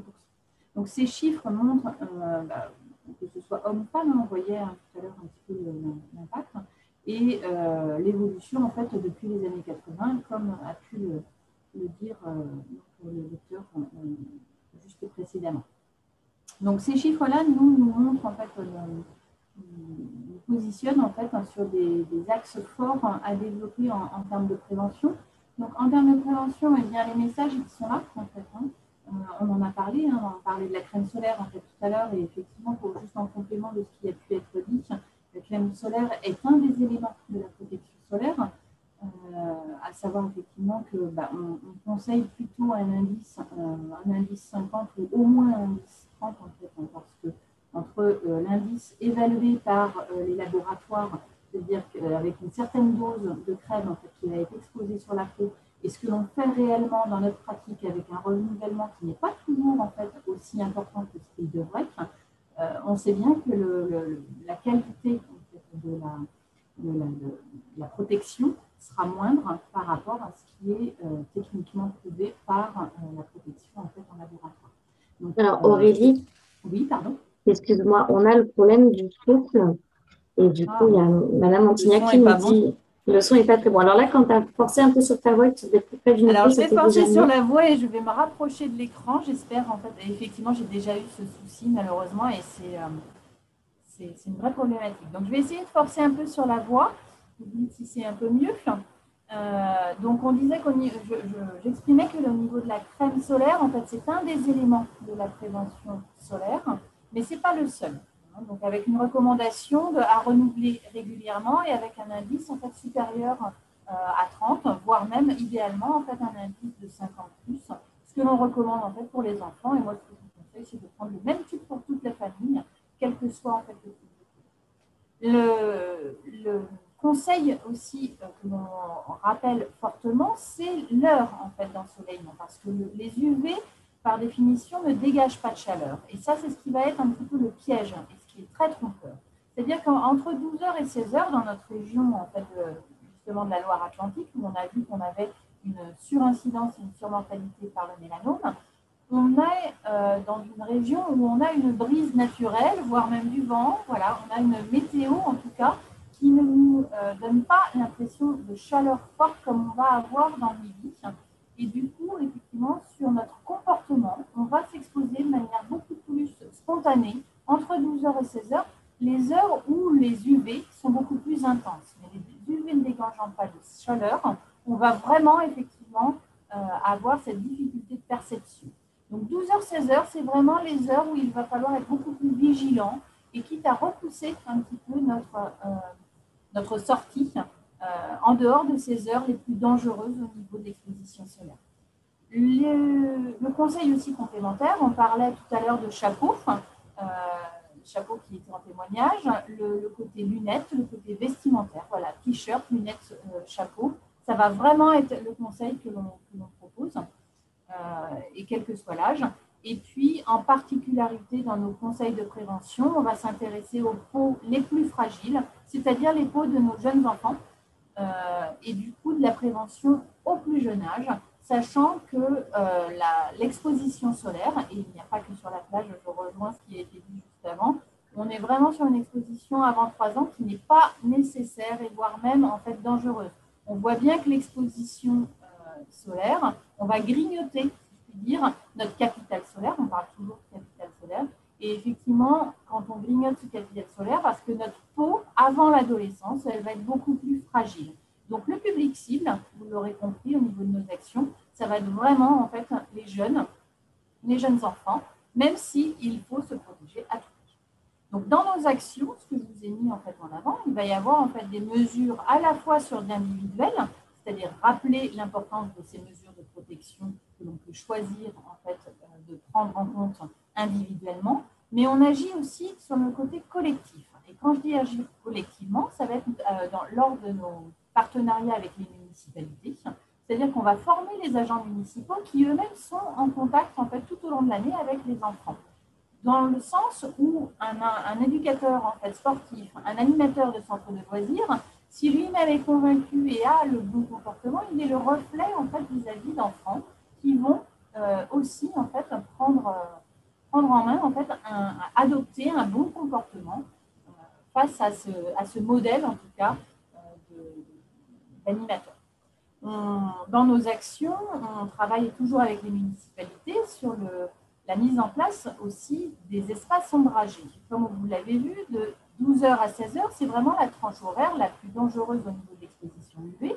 Donc là, quand on travaille avec les municipalités, on va essayer d'avoir un regard sur les cahiers des charges des toutes nouvelles constructions, c'est-à-dire notamment, en fait, si on dit 12h, 16h, on va avoir au niveau des établissements scolaires, au niveau de la pause méridienne, comment, en fait, sont accueillis les enfants dans les cours d'école, dans les zones, en fait, de restauration scolaire.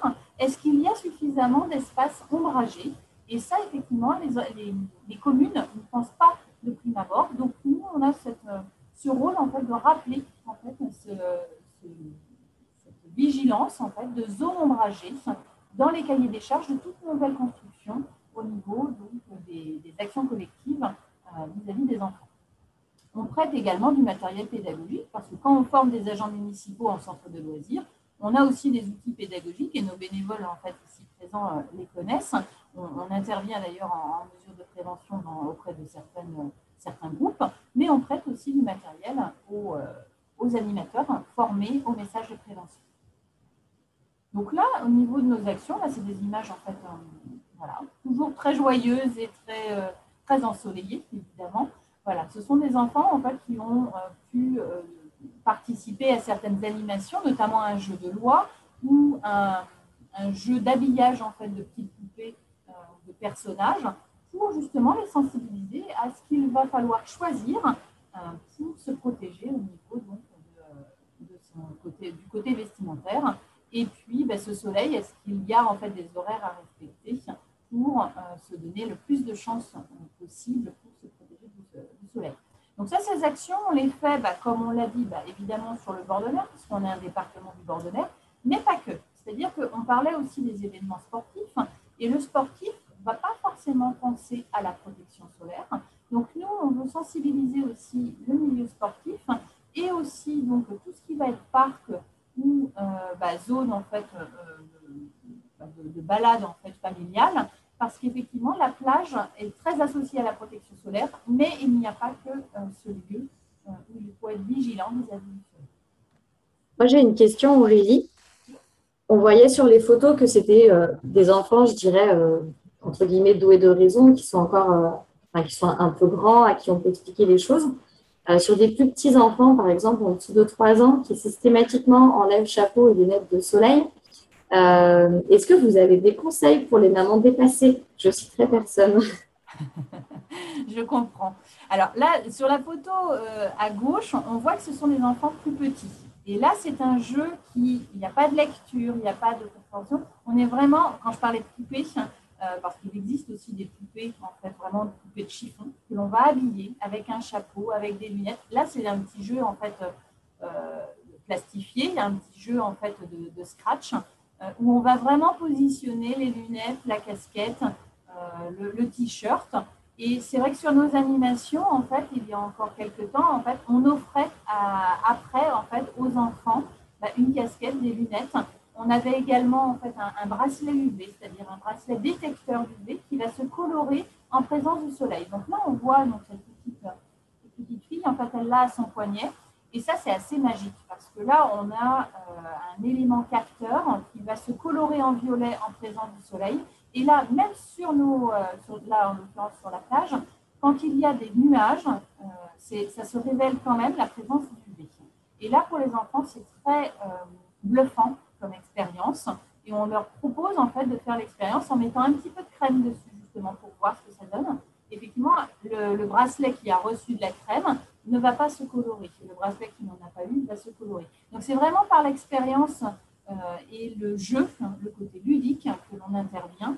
Et c'est là où l'enfant va vraiment être dans la compréhension et va beaucoup plus accepter les mesures de protection par la suite. Après, je l'accorde, la maman n'est pas toujours la mieux placée en fait pour les conseils et voilà, c'est un travail en fait que l'on mène et c'est pour ça que le travail de groupe et notamment en centre de loisirs, il a en fait une portée beaucoup plus importante. Et si je peux me permettre juste d'intervenir, alors je suis tout à fait d'accord, on voit qu'entre la théorie et la pratique, c'est pas si facile que ça. Dans les choses, c'est aussi l'exemplarité. C'est-à-dire que si les enfants, ils ont toujours vu leur mère se tartiner, en mettre, être convaincus, ça va beaucoup mieux marcher que si la mère, elle fait exprès à la plage sur son transat tout le temps, sans aucune crème. Et que quand même, les enfants, ils sont pas bêtes, ils voient la cohérence. Et qu'il y a le côté aussi... certitude interne que c'est pas possible. Moi, avec ma fille, c'est pas de problème, on rentre en fait. Pas de crème, pas de chapeau, pas d'extérieur. Et ça marche assez bien aussi. Hein. Mais je pense que pour ça, il faut être très, très convaincu que c'est pas au choix et pas se dire à 3 ans, tiens, je vais commencer à m'y mettre. Si depuis toujours, c'est le cas et qu'ils ont toujours vu qu'on faisait pareil, ça marche quand même mieux.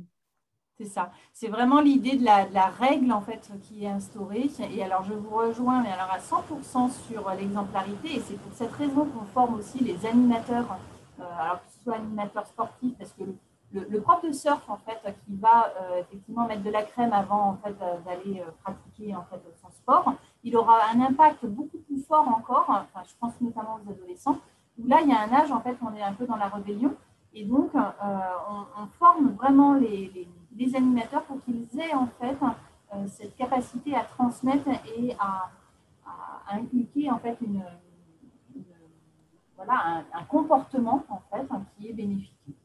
Et le faire devant les enfants. Moi, j'allais aussi en lycée horticole et c'est pareil, les profs de sport et tout, ils en avaient fait des carcinomes ou des mélanomes et ils ont pris l'habitude de mettre leur crème pas avant le cours, mais au début du cours. Et ça avait beaucoup interpellé, beaucoup fait parler et bien marché, alors qu'ils avaient l'habitude de le faire de leur côté, mais un peu discret, quoi. C'est ça. Et c'est vraiment une règle, en fait. C'est vraiment, si on instaure, en fait, un rythme, effectivement, ça a vraiment beaucoup plus de sens auprès du groupe. Effectivement. Donc, dans les actions que l'on mène toujours en prévention solaire, donc cette année, on a un défi scolaire de création artistique. Alors, c'est un thème en fait, que l'on renouvelle en fait, tous les ans avec une thématique qui change. Et cette année, il est sur le cache-cache soleil. Ce projet, en fait, ça nous a permis de faire un travail en fait, tout au long de l'année avec les établissements scolaires. Alors là, de la maternelle jusqu'à la 6e. ils ont en fait travaillé en classe sur le sujet, fait des recherches, et tout à la fin de l'année, là, on va réceptionner en fait 32 projets de création artistique sur le thème du soleil, que vous verrez bientôt en fait si vous êtes abonné à notre newsletter et à nos réseaux sociaux, puisqu'on va partager les œuvres des établissements et on a hâte de les recevoir. Là, ça montre en fait une technique en éducation à la santé, c'est-à-dire que ce n'est pas une action ponctuelle qui va forcément changer le comportement, mais un travail tout au long de l'année en ayant de la compréhension sur les mécanismes. Comment en fait mon comportement va changer en fait et être favorable en fait, pour la santé. C'est vraiment cette dynamique et sous différents supports. Vraiment, à la Ligue contre le cancer, on essaie de répéter en fait et revenir, réintervenir en fait auprès des jeunes pour que le message il soit bien compris et adopté. C'est un exemple en fait de mesure d'éducation à la santé. Voilà, donc c'était assez court. Sur les messages de prévention, on peut revenir si vous avez des questions, mais voilà, c'était juste en conclusion, donc au niveau du service prévention, donc on est 3 salariés, mais comme vous l'aurez compris, on est aussi entouré de bénévoles, donc bénévoles aussi en tant qu'administrateur, mais bénévoles en animation, et on recrute systématiquement des volontaires en service civique sur des périodes de 8 mois. Et puis, donc là, si jamais vous avez des jeunes dans votre entourage, sachez qu'à partir de septembre-octobre, là, on va recruter. Donc, vous pouvez aussi nous transmettre des candidatures de volontaires en service civique qui souhaiteraient suivre des actions de prévention et mener des actions de prévention à nos côtés. Donc, je vais laisser la parole à Florence pour la suite. Il y a des questions concernant les messages de prévention tout d'abord. Là, c'est clair pour tout le monde, c'est des choses assez connues. Et sur les actions de prévention qui sont menées aussi par la Ligue, est-ce qu'il y a des questions ou des remarques? Ok, et pour terminer, on avait juste envie de faire un petit focus aussi sur nos autres moyens humains que sont les bénévoles de la Ligue contre le cancer. Il y a plusieurs actions auprès du public qui sont menées par les bénévoles en autonomie.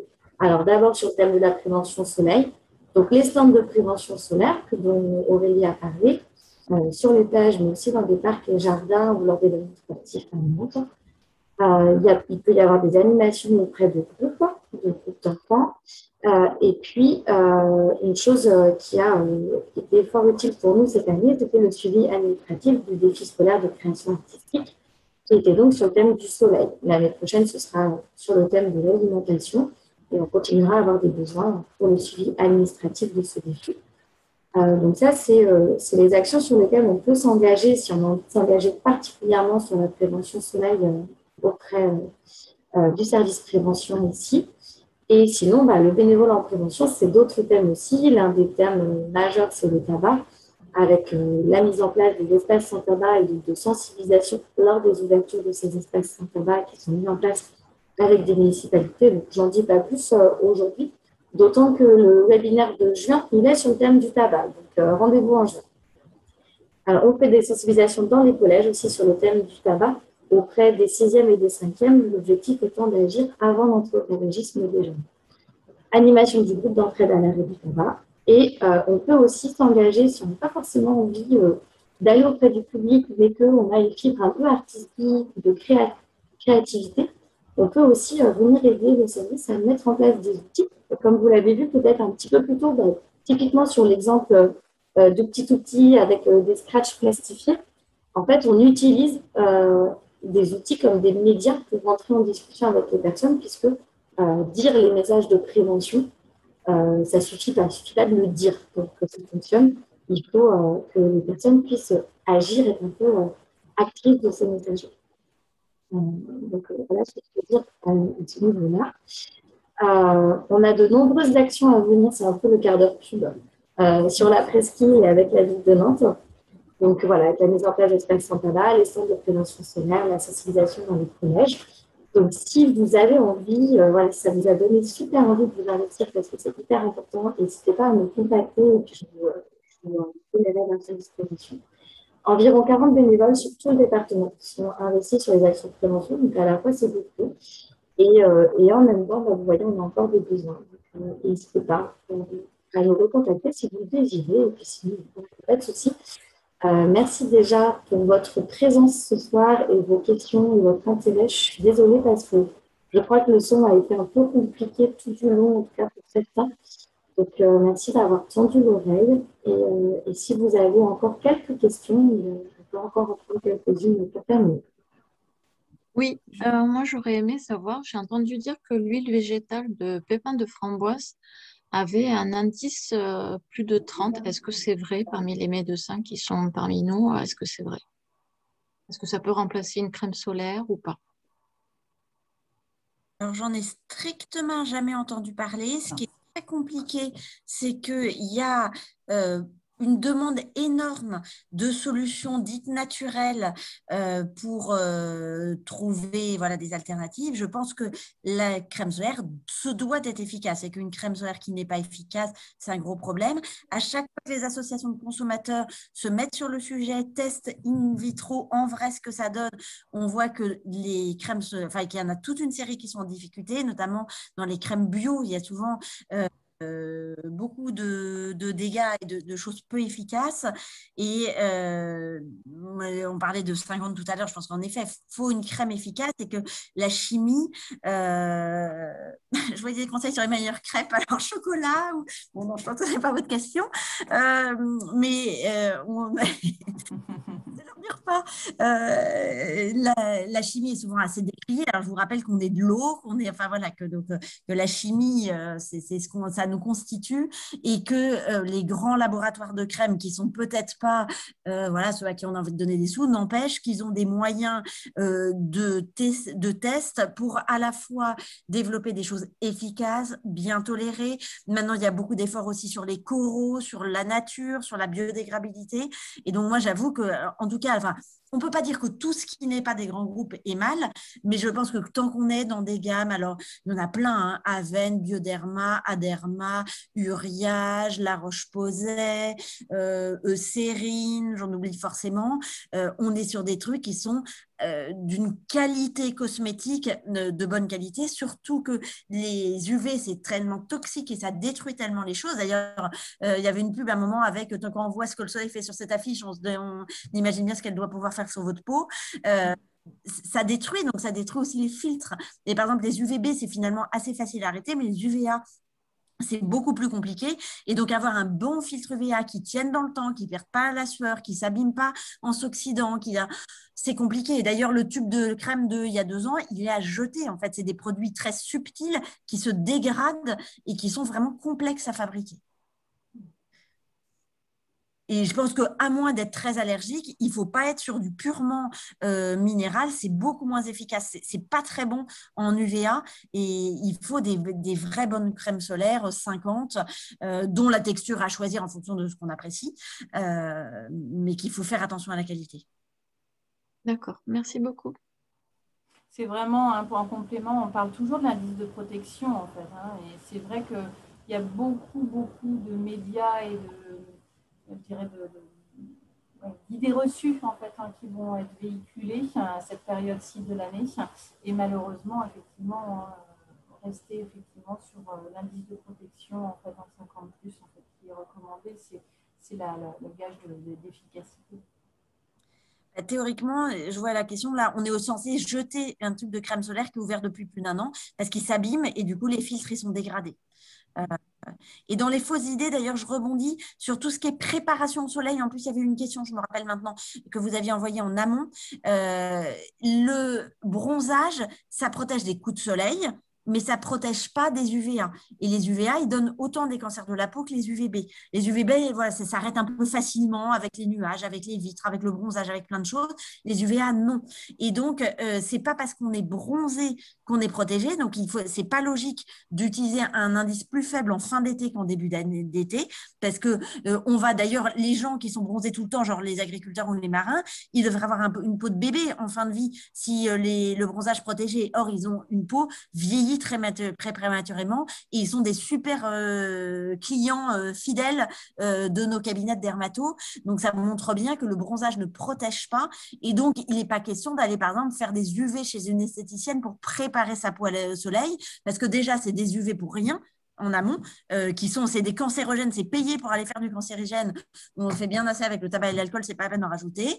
Et au-delà de ça, ça donne en plus l'illusion qu'on est protégé et donc ça fait qu'on fait moins attention. Donc c'est double peine. On va prendre des UV en trop au début et grâce aux UV qu'on a pris en trop, on va en prendre plus dans la suite. Donc ça, c'est pas une bonne chose du tout. Il y a d'ailleurs des démarches pour faire interdire, mais pour l'instant, le lobbying cabine est complexe et puissant, visiblement.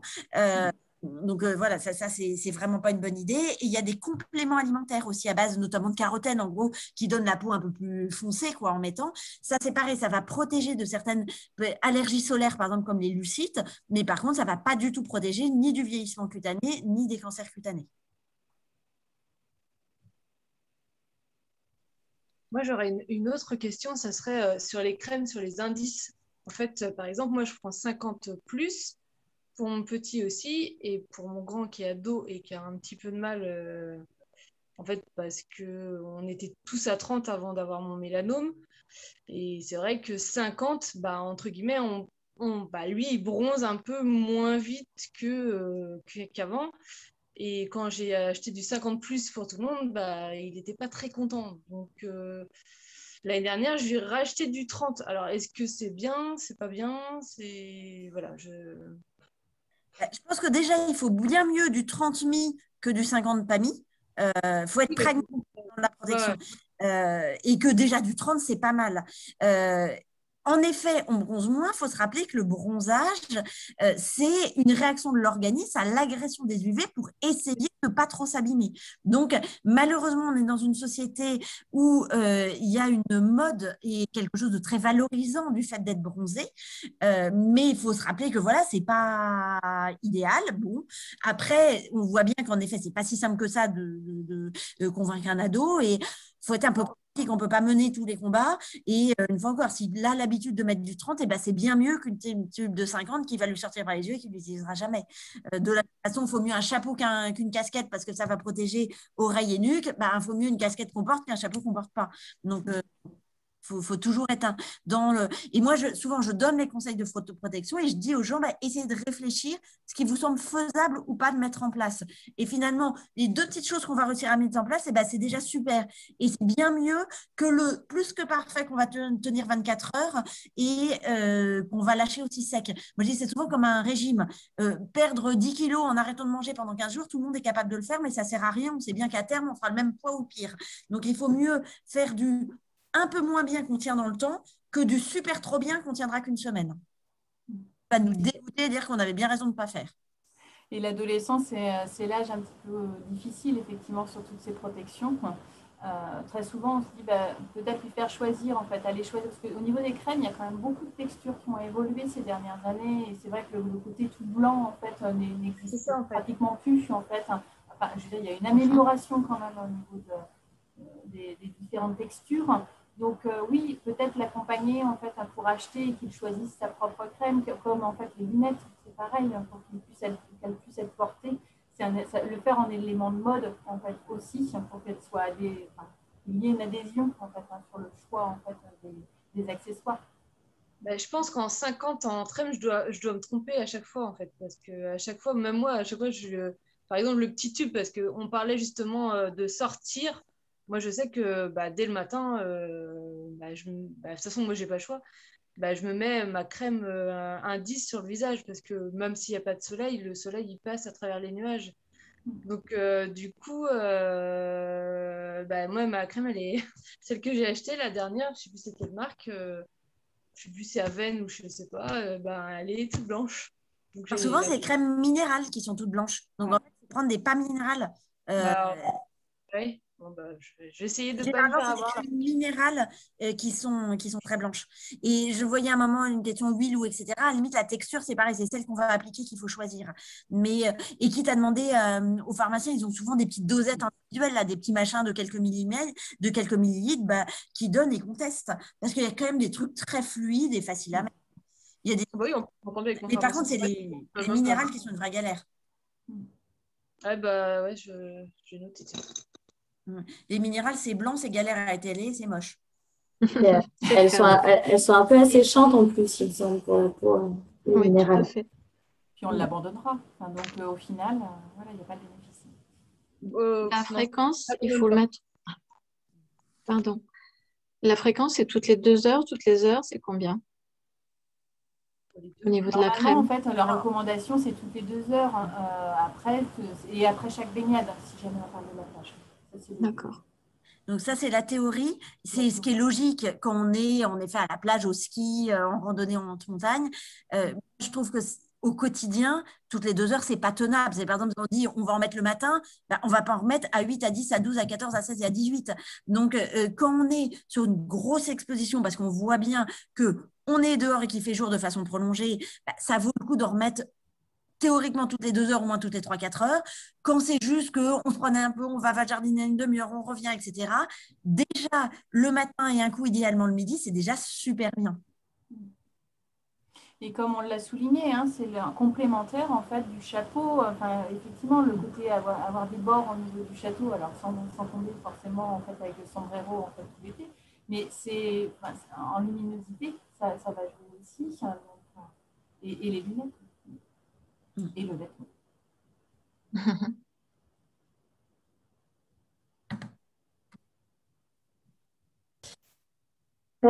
Je vois que la conversation se tarit un peu. Peut-être qu'on arrive à la fin de ce webinaire. Est-ce que je frustre quelqu'un si je dis que ça y est, c'est fini? Y a-t-il une dernière question? Et qu'on peut Merci. On va pouvoir aller manger des crêpes. Nadine, tu nous donnes la recette, hein? On a vu que Nadine proposait des crêpes. Merci à toutes. Nutella.